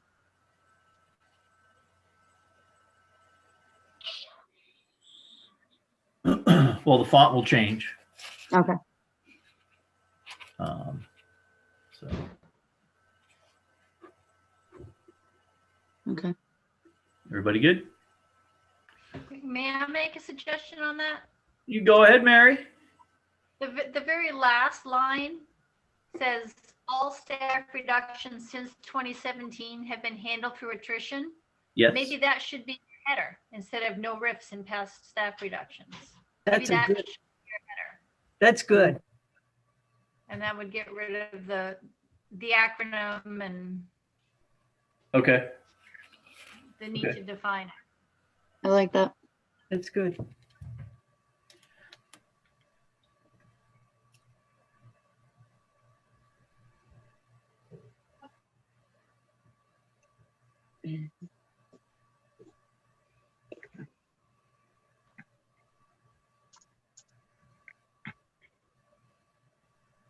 All right. On to 16. So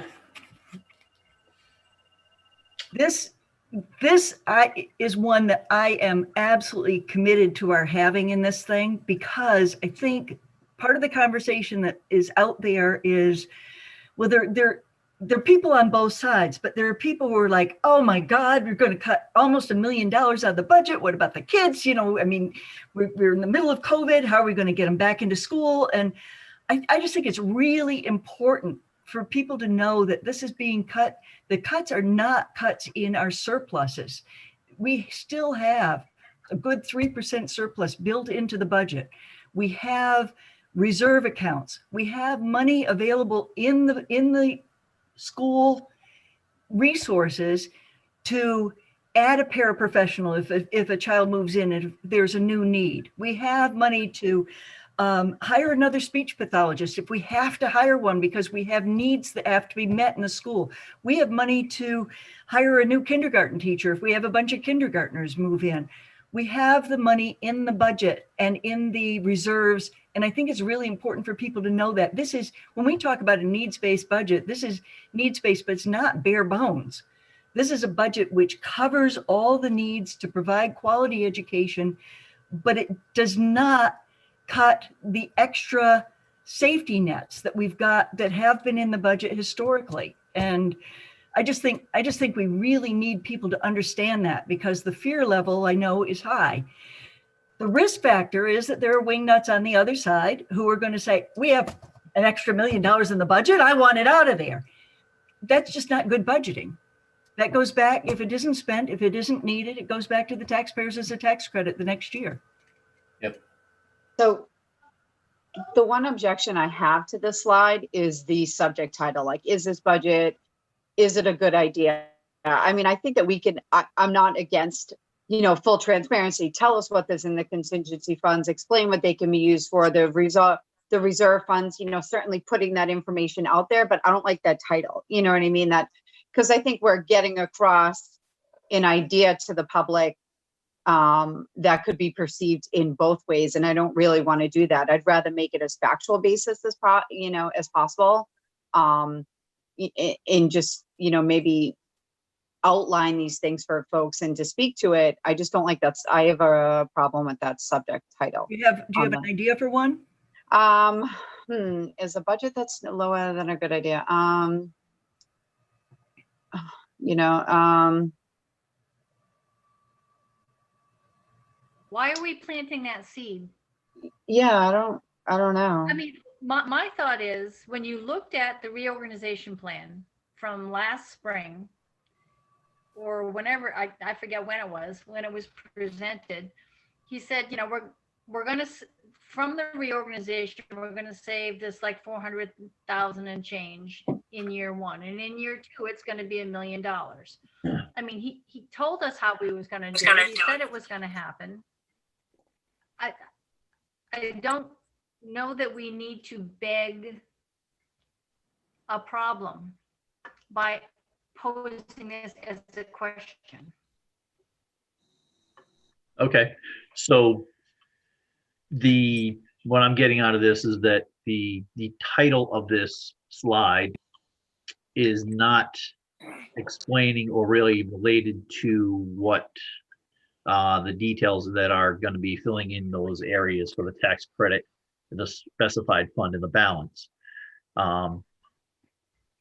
So if we were to be presented with just this, keep pointing to the screen, with these values to fill in, basically we're saying tax credits for these years and the funds listed here, over here. What would we call that? What would we call this slide? Would it be public benefit and well, why do you have to call it anything? Why can't you just present it what it is and just get rid of the title and the word safety nets? You know, we can do that. Yeah, that's not a problem. I mean, this title is what seemed to be getting people, you know, concerned with the message we're trying to convey. And here, this is what we're trying to say with the contingency funds in the budget for these years. The tax credit has been this, and these funds have been growing since when they were just inception, and this is the balance as of 11/30/2020. And it might be 12/31/20, you know, by the time Matt reviews this. Okay.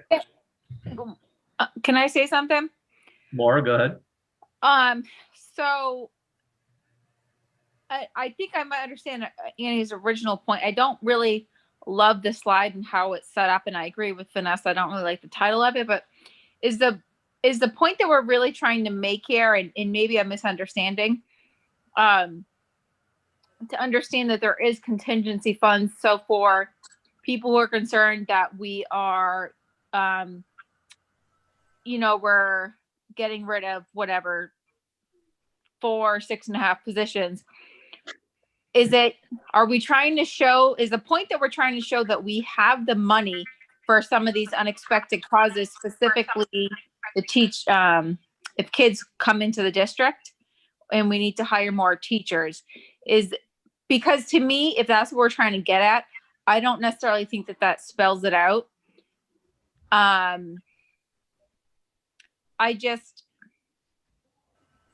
don't know.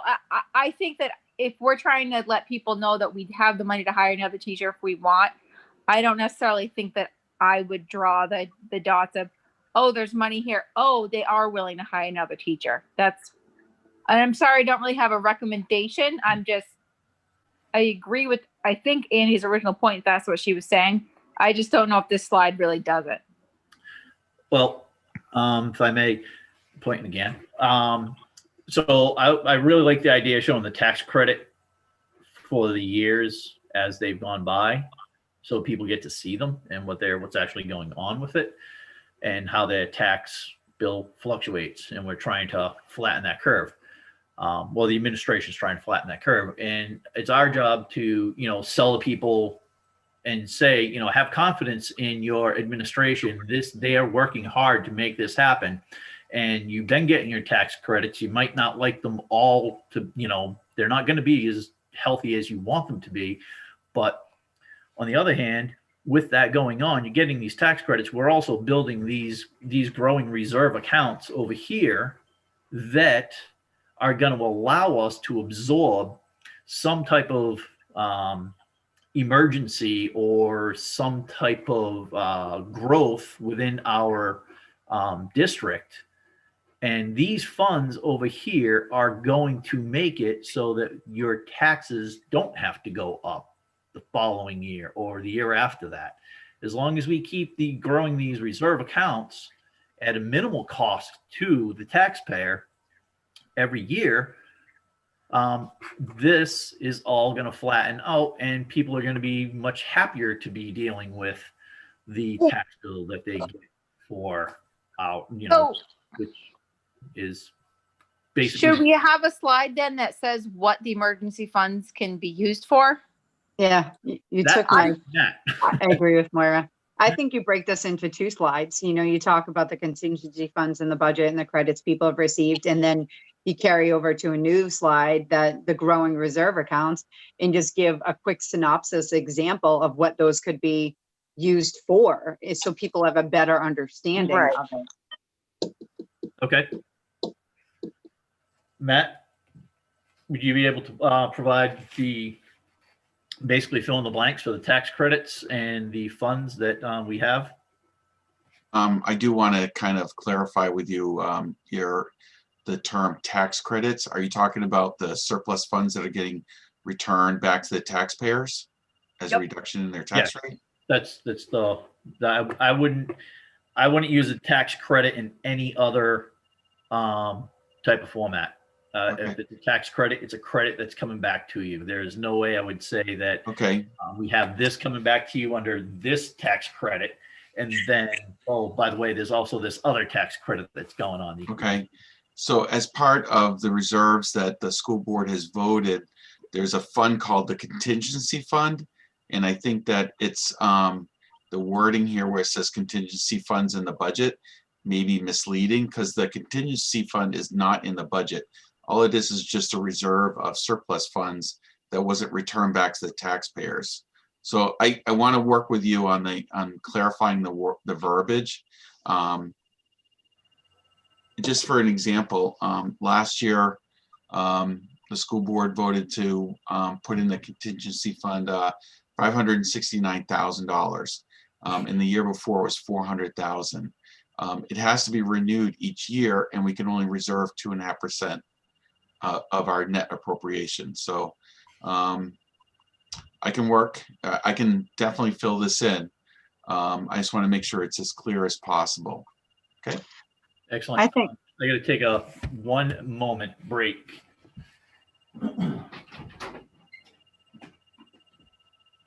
I think that's important, that we should probably include that in a separate chart. And I think it's really critical not to pose this as a rhetorical question. I Yeah, think if you take that, is the budget a good idea, question mark, take that all off and just title it safety nets, you know, and then you can itemize them how you please. And whoever's presenting it can talk about what needs to be said. But I don't think it's a good idea to put it as a rhetorical question, because it's just opening a can of worms and Yeah. it's begging scrutiny. I think we already decided to get rid of it. Yeah, we're losing that title. Okay, good. I'm sorry, my I don't know what's going on. This machine fades in and out when I'm on whatever we're on, Zoom. Uh, I miss a lot of what's being said, and Would you like a Chromebook, Mary? I got one I can give you. that's what I'm using. Oh. Okay.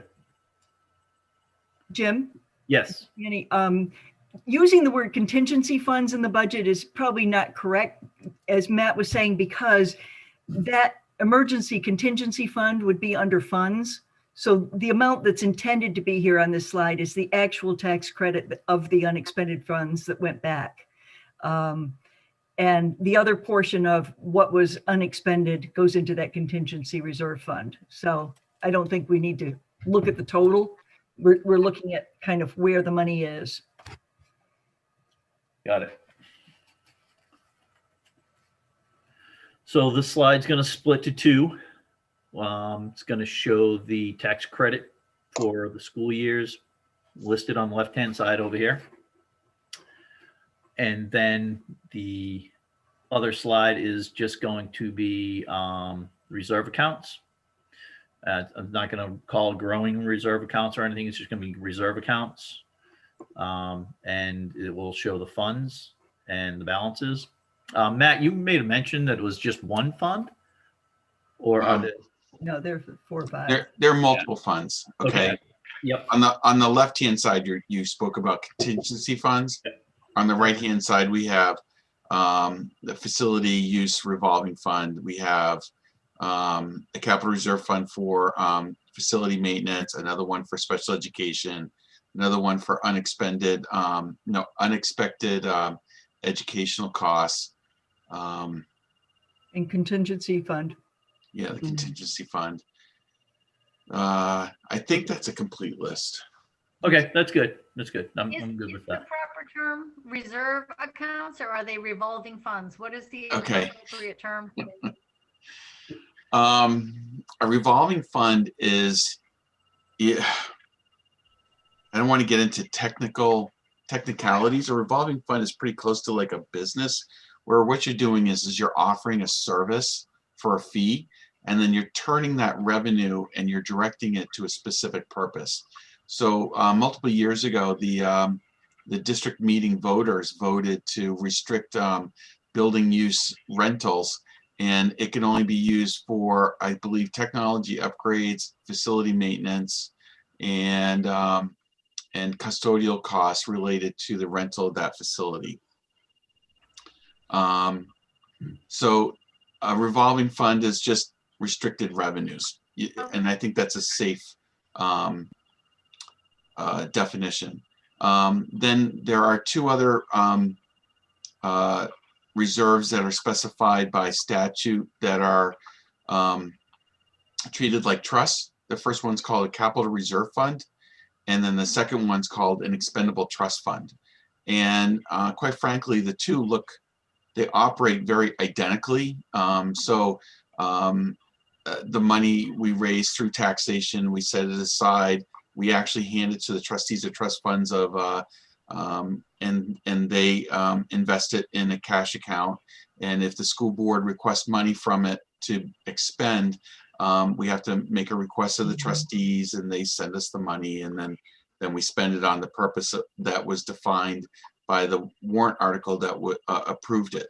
The contingency fund was authorized at district meeting again several years ago, it allows us to reserve 2.5% of the net appropriation of the town. So that means that if you add what the total tax bills that went out for Kingston and Newton, we can only reserve 2.5% of that. And that money can only be used for emergency purposes. And it's an emergency. I just want to emphasize the word emergency. It can't be something that is in your budget. It's got to be something that's unexpected. And there's a lot of hurdles to jump through in order to use those funds. The first one is you have to have approval of the budget committee. Then you have to have approval of the school board, then the board of, the Department of Education, and then the Department of Revenue Administration. Then we can use the funds for an emergency. The alternative for those funds is the school board can release them to reduce the tax rate. So what we need is a title that encompasses all those different types of funds. That was one crazy acronym. I can give you all the statutes. How about that? Yeah. I think, again, I don't know if you guys agree, but I think when you talk about the funds, if anything isn't very obvious as to what the funds can be used for, just a little synopsis next to it, just explaining, you know what I mean, would be helpful for people. I agree with that. She can't, Mary, you have to speak up. He can't see you. Oh, sorry. Yeah, I'm sorry, My- Mary. My question, Matt, and I don't know if you heard me or heard me incorrectly. My question was, much as you said you wanted to work with Jim on the contingency. Lost you.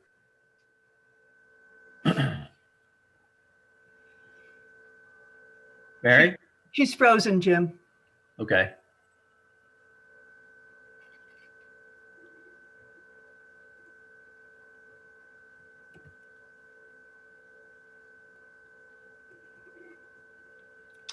Can't hear you.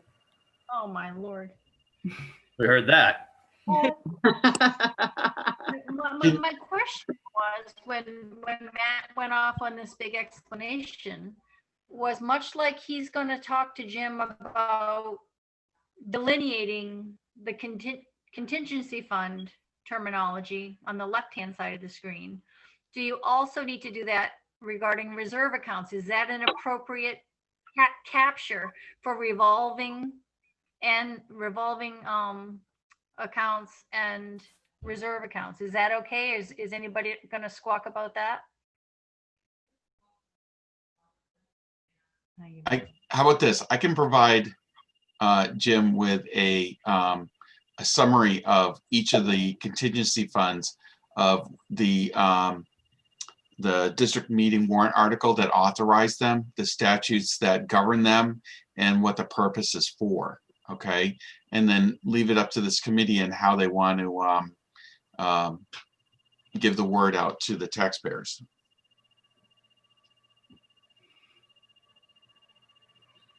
Thanks.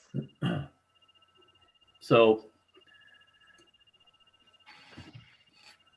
basically what we just did is we have gone from, sorry, so my take on the slide is that the contingency funds in the budget, that header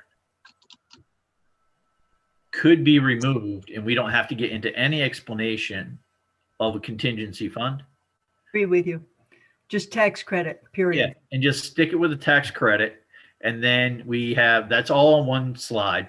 And then we have another slide, which is for, it's just going to be reserve accounts. This is what the fund is. This is what it can be used for. And this is the balance. And then that gets rid of any discussion that we have to have for the contingency fund and when it was voted in and what it can and can't be used for. And basically, if it comes up, actually, we could turn around and put a definition out there of a contingency fund on its own page and say a contingency fund is this, and it can be used in an extreme emergency. Your roof gets blown off your middle school and you got to repair it.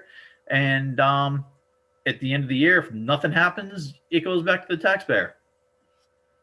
Do you want to talk about contingency funds? That's it. I mean, we don't need to turn around and get down to the nitty gritty on it, because once you start talking for more than 30 seconds about it, people are just going to start thinking, well, okay, So do we need to discuss contingency funds? Does anybody think we need to? No, I think if you just call it funds and reserves, period, and just list them All right. So with the total. contingency funds, we're not going to discuss, and that's going to be stricken from the slide. It's not going to show up in any slide. Right. All right. Beautiful. So 16 is done. 17.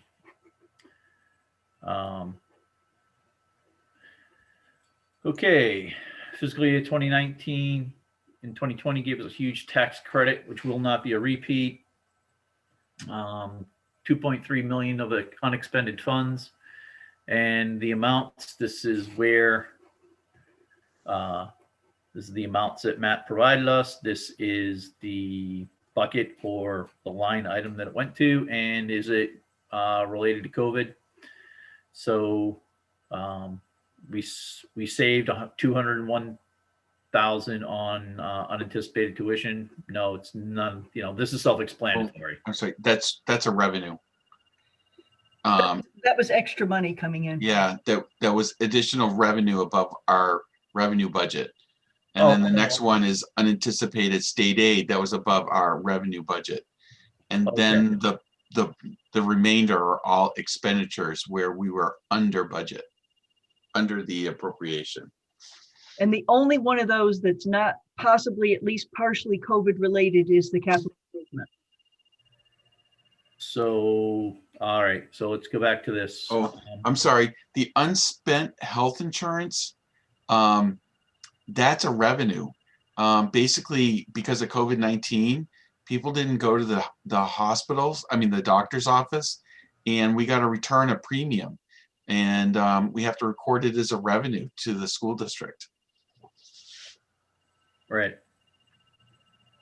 But the thing with this is that we don't have to really specify whether it's a revenue or it's an income. What we're looking at is these are the unexpended funds. There was a lot of money that went back to taxpayers. It's not going to happen again. A lot of it was COVID related. That's the whole purpose of this thing. Yep. And one of the things Matt has told us over and over again is that he can't clearly, definitively say exactly how much of those partially COVID related expenses were COVID and how much were operational, normal operations. It's just impossible to tell. So yeah, there's a lot of it that's COVID related. Okay. And then over here, allocation of unexpected funds. We got emergency contingency reserve. We're going to get rid of that. No, that's the 569,000 out of the 2,000,003. Yeah. And then the balance was the tax credit. All right. So emergency contingency. And you might want to put in 1920 emergency contingency reserve. So people are clear that it was last year's emergency, or no, that's this year's. That's the 2020-21. And then the 1920 is in there that goes back. The 400 went back. Sorry. It's already. Right.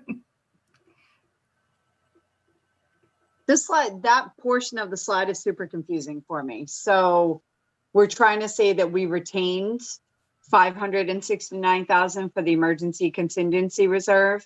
Yep. And that was for 2021, and then the tax credit balance. So what are we saying on the next line down? It's the tax credit was the balance of the unexpended funds plus the emergency contingency of 400,000 that was was retained last year by the school board. And this is just to explain that it's not going to happen again.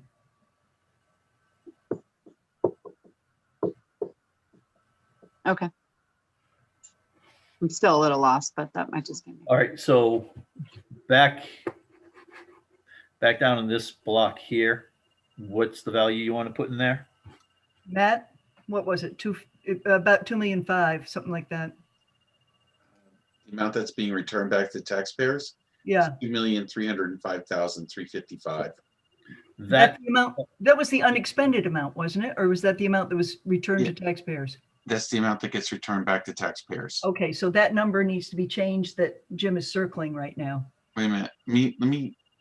Let me pull open the actual document that created that, so I can speak intelligently.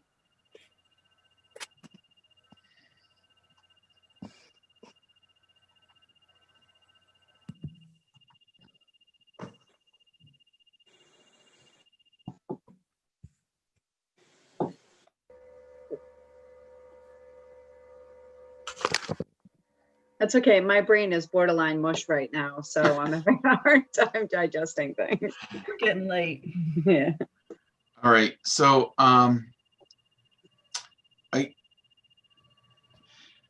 the amount that was returned back to the taxpayers was 2,305,355. Okay. Now the surplus was higher because $569,245 was put into the contingency fund, which you're calling it the emergency contingency reserve. Okay, so that really the total amount that's called surplus funds is much higher. Let's see. I don't want to just add it together because I know I'm going to make a mistake. It's about 2,470,000. Wait a minute. 2,305,355, and then add in the 569,245. 2,874,600. Yeah, Okay. take out the 400,000. Well, the 400. See what the deal is with the 400,000. It was released. It gets automatically released every single year. Okay, and so that's getting returned back to the taxpayers. So next year, if there are no emergencies that use the contingency funds, the 569,000 gets returned back to the taxpayers. Can I make a suggestion? It's getting late. Can I suggest that you get these numbers right between Jim and Matt? You know, so that we have the right amount of surplus funds and the right amount that was returned and the right amount in the emergency, and just forget this slide as far as digging into the numbers right now. Yep. Okay. All right, 17 done. 18.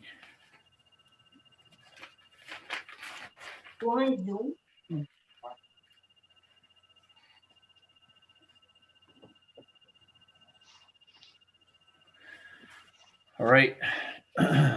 So basically we're telling everybody that the school board has approved the teachers' contracts this evening. We have shown that we are all in favor of voting positively for the contracts come January 7th.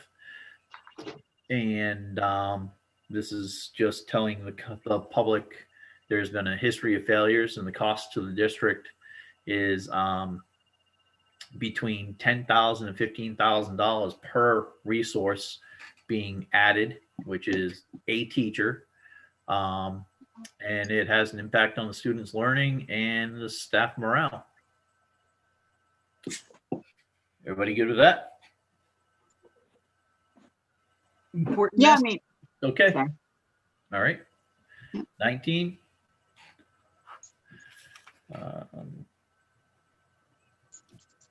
This is the one where we want to say the other two things, the K-8 reading that Tom is looking for, and the more professional development money as we go forward in the future. oh God. Can I say something? Something about how this is formatted. I don't. Yeah, it's going to get reformatted. Why is it okay? All right. Yeah. Enough said. Yeah, that's going to get reformatted. All right. It's super wordy too. So what are 2 million? Bond contract, 5 years, aging. How about future considerations instead of district issues and challenges coming soon? Good. I mean, if we're looking to chop down the wordiness.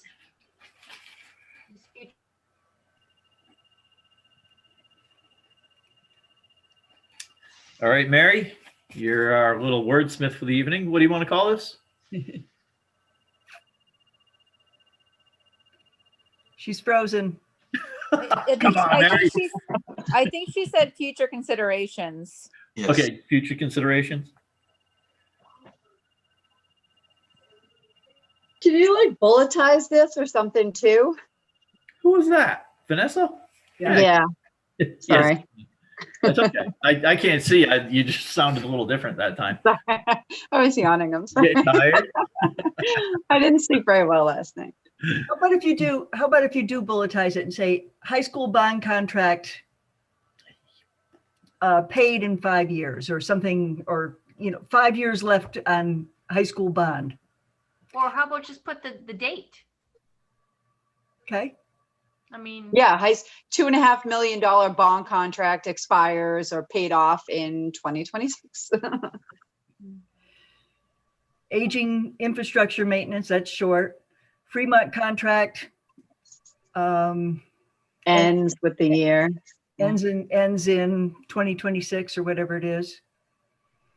And then you could put sub bullets on there, 250 students or whatever the number is this year, and tuition payments of 1.5 million per year. Would be I like that. the Fremont. Make Yeah. those bullets under that. Yeah. Yeah.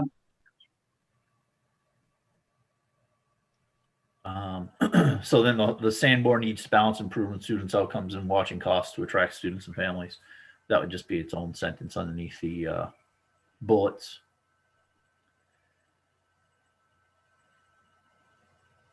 All right. Hang in there. We're almost there. And can I Okay. just make a question? Go right ahead. Go ahead, Mary. On the last slide, Yeah, can you hear me? I can hear you. On the last line says, this budget proposal accomplishes both for our district. Both what?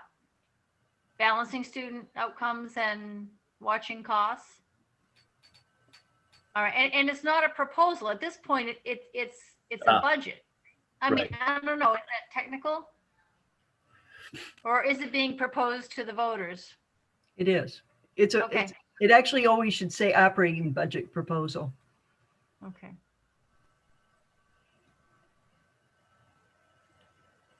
Thank you. So are we changing that? Yes or no? Down here. Come on. I bet Mary will come up with something. She'll send it to you. No, Yeah. it just caught my eye. I'm not looking to split hairs. I just want to make sure we're using the right terminology. Okay. All right. Well, we got, review it and shoot me what you think, and I'll keep it all listed together, and we bang through it on the 7th. Thank you. Is that all of it? No, come on. Oh, okay. Okay. How many more slides do we have?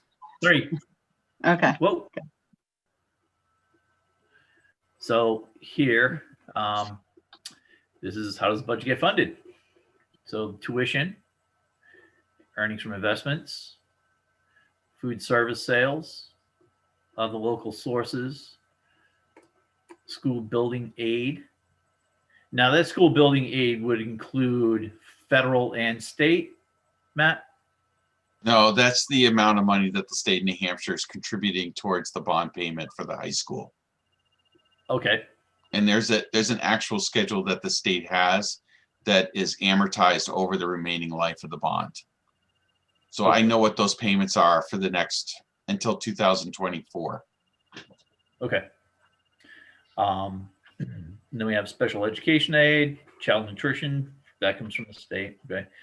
Federal program grants, child nutrition federal, disabilities programs, and use of fund balance.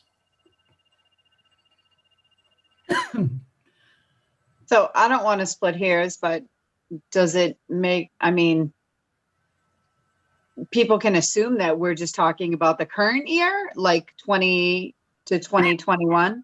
I just don't know if we have to put that on there.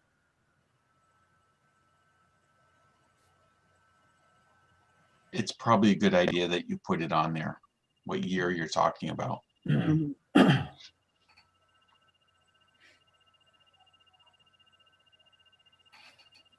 Okay. 2021 to 2022. So we're going to add, well, how about we rename this to FY 2021, 2022 budget funding? Good.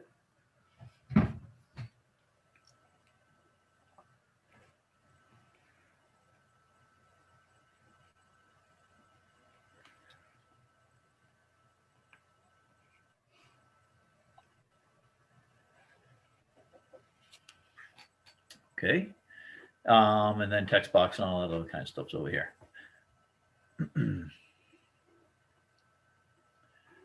All right. And then this here, we are waiting for Matt. You'll put those values in for us. You'll give those to me. The default has to be 35,527, not 525. Probably my mistake. 35. Actually, this was generated before the default, but before the default budget was set, I believe, wasn't it? Doesn't matter. It's still got to be 35,527 Yeah. for the default. I'm going to be working on the warrant articles. We're already started working on the verbiage of the warrant articles. I'll get the calculation for the tax rate tomorrow. Right. All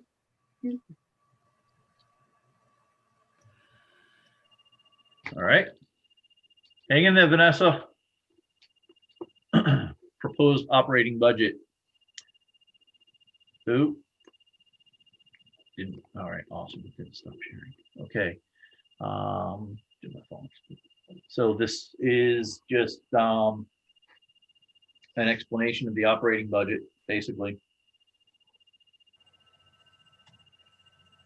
And a lot of it, the hopefully unanimous recommendation by both boards and, you know.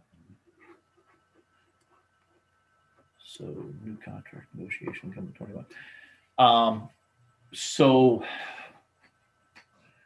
I think you ought to say new staff contract approvals needed in 2021 instead of, because the negotiation's done now.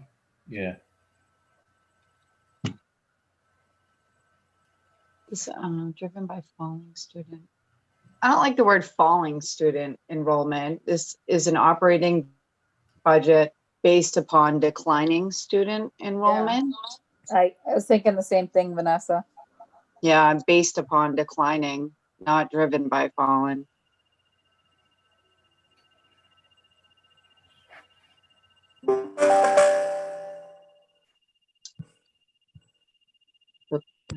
Efficient use of funds for needs of all students, quality education.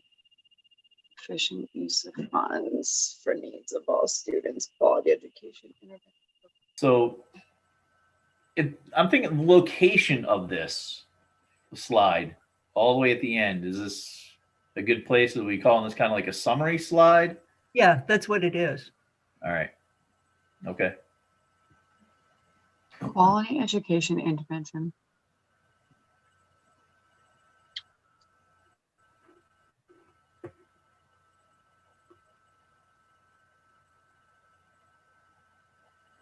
So we have concerns about the description for falling. Yeah, call it declining. Change falling to declining.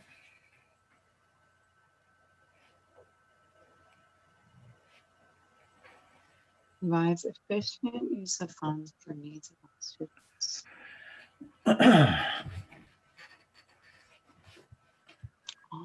Right. Everybody else set on 22? Quality education and intervention program fully funded. I mean, I'd like to probably get rid of quality education and just make a point that intervention program fully funded. I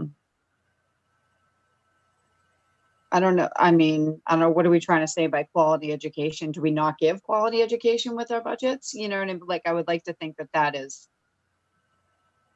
sort of expected, that we're providing a quality education, but I don't know.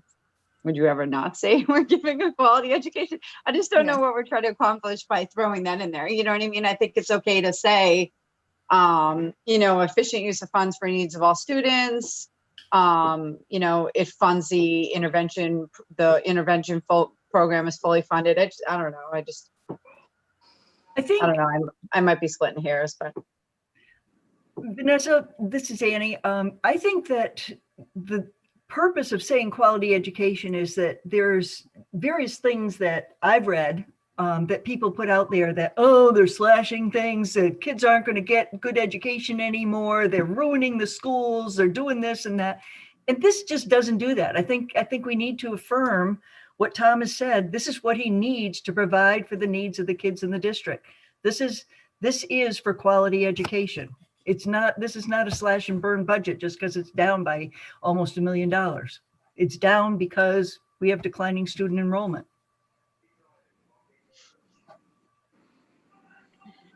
Ongoing efficiencies from the consolidation. Couldn't hear you. And ongoing efficiencies from the reorganization.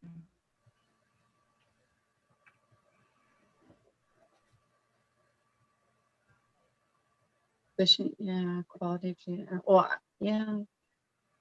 Well, do you mention that, you know, that it covers, I just don't like the word quality education. I mean, do you mention that it incorporates, you know, certain programs or certain things that they've put within the budget, you know, maybe it's the new math curriculum. Like, do you mention something specifically like that to try to sell it?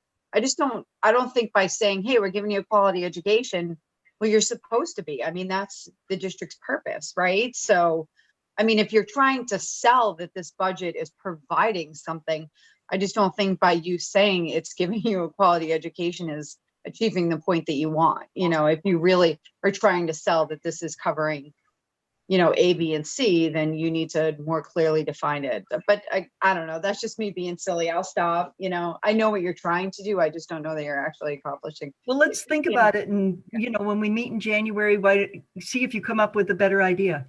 Yeah. Okay. Yeah.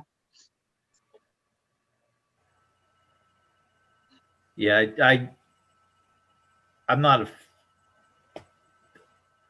offended, or I don't take opposition to the word quality in there, but I also don't want to turn around and start listing off the classes that are being offered, if that's what you're trying to drive home there, Vanessa. No. I got an idea. How about if we take out quality education, just say intervention program fully funded, and then make another bullet, meets all needs and requirements. Well, you have that up top. It provides efficient use of funds for needs of all students. That's about efficiency, but it meets all needs and requirements. So the efficiency of the reorganization, you know, builds on the efficient use of funds from the reorganization. Intervention program fully funded, meets all needs and requirements. I like that better for now. I mean, if I can think of it, yeah. All right, so we're going to remove the operating budget and make that a bullet point underneath. Yeah. And remove quality education and.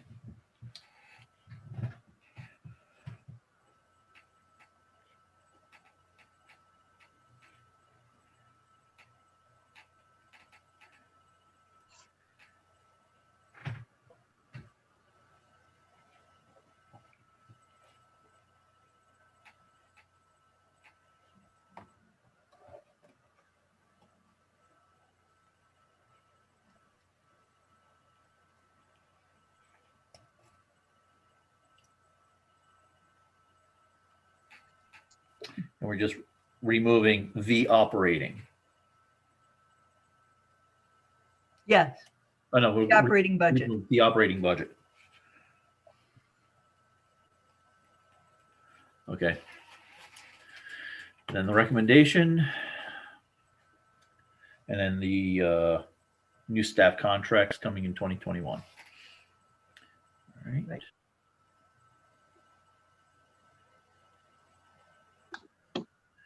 This is the last one. Last slide. How you feel, Vanessa? Yay. Voters present. Voters present voice. Voters present voice their thoughts on the preliminary budget proposal and other warrant articles. Deliberative session. Voters present. Voters Present. I always say that wrong. Oh. Voters present set the budget and other warrant articles to be voted on in March. Vote of the poll. What if you just put share and so you don't get it mixed up the night of? Voters share their thoughts in the preliminary budget and other warrant articles. Voters can express their thoughts. I don't know. Okay. Just so you don't do that the night of, I get tripped up if it's a. On the February 3rd, you have voters present because you need to be physically at the deliberative to participate. And that's probably why that present is there in the voters present. Yeah. Mhm. I'll just have to read it oh my God, I'm getting tired. Read it through a few times. Wow. Let's adjourn. Anybody want to second that? Second. Okay, I'm stopping this now. Who seconded, please? Merry Christmas and Happy New Year, everybody. All right. So, Mary did, Judy. Mary did, thank you. Yes. Judy, you got that? Mary Sears seconded, got it. Happy New Year, Merry Christmas, and all those wonderful things. All right. Happy holidays. Happy holidays. Merry Christmas. Bye.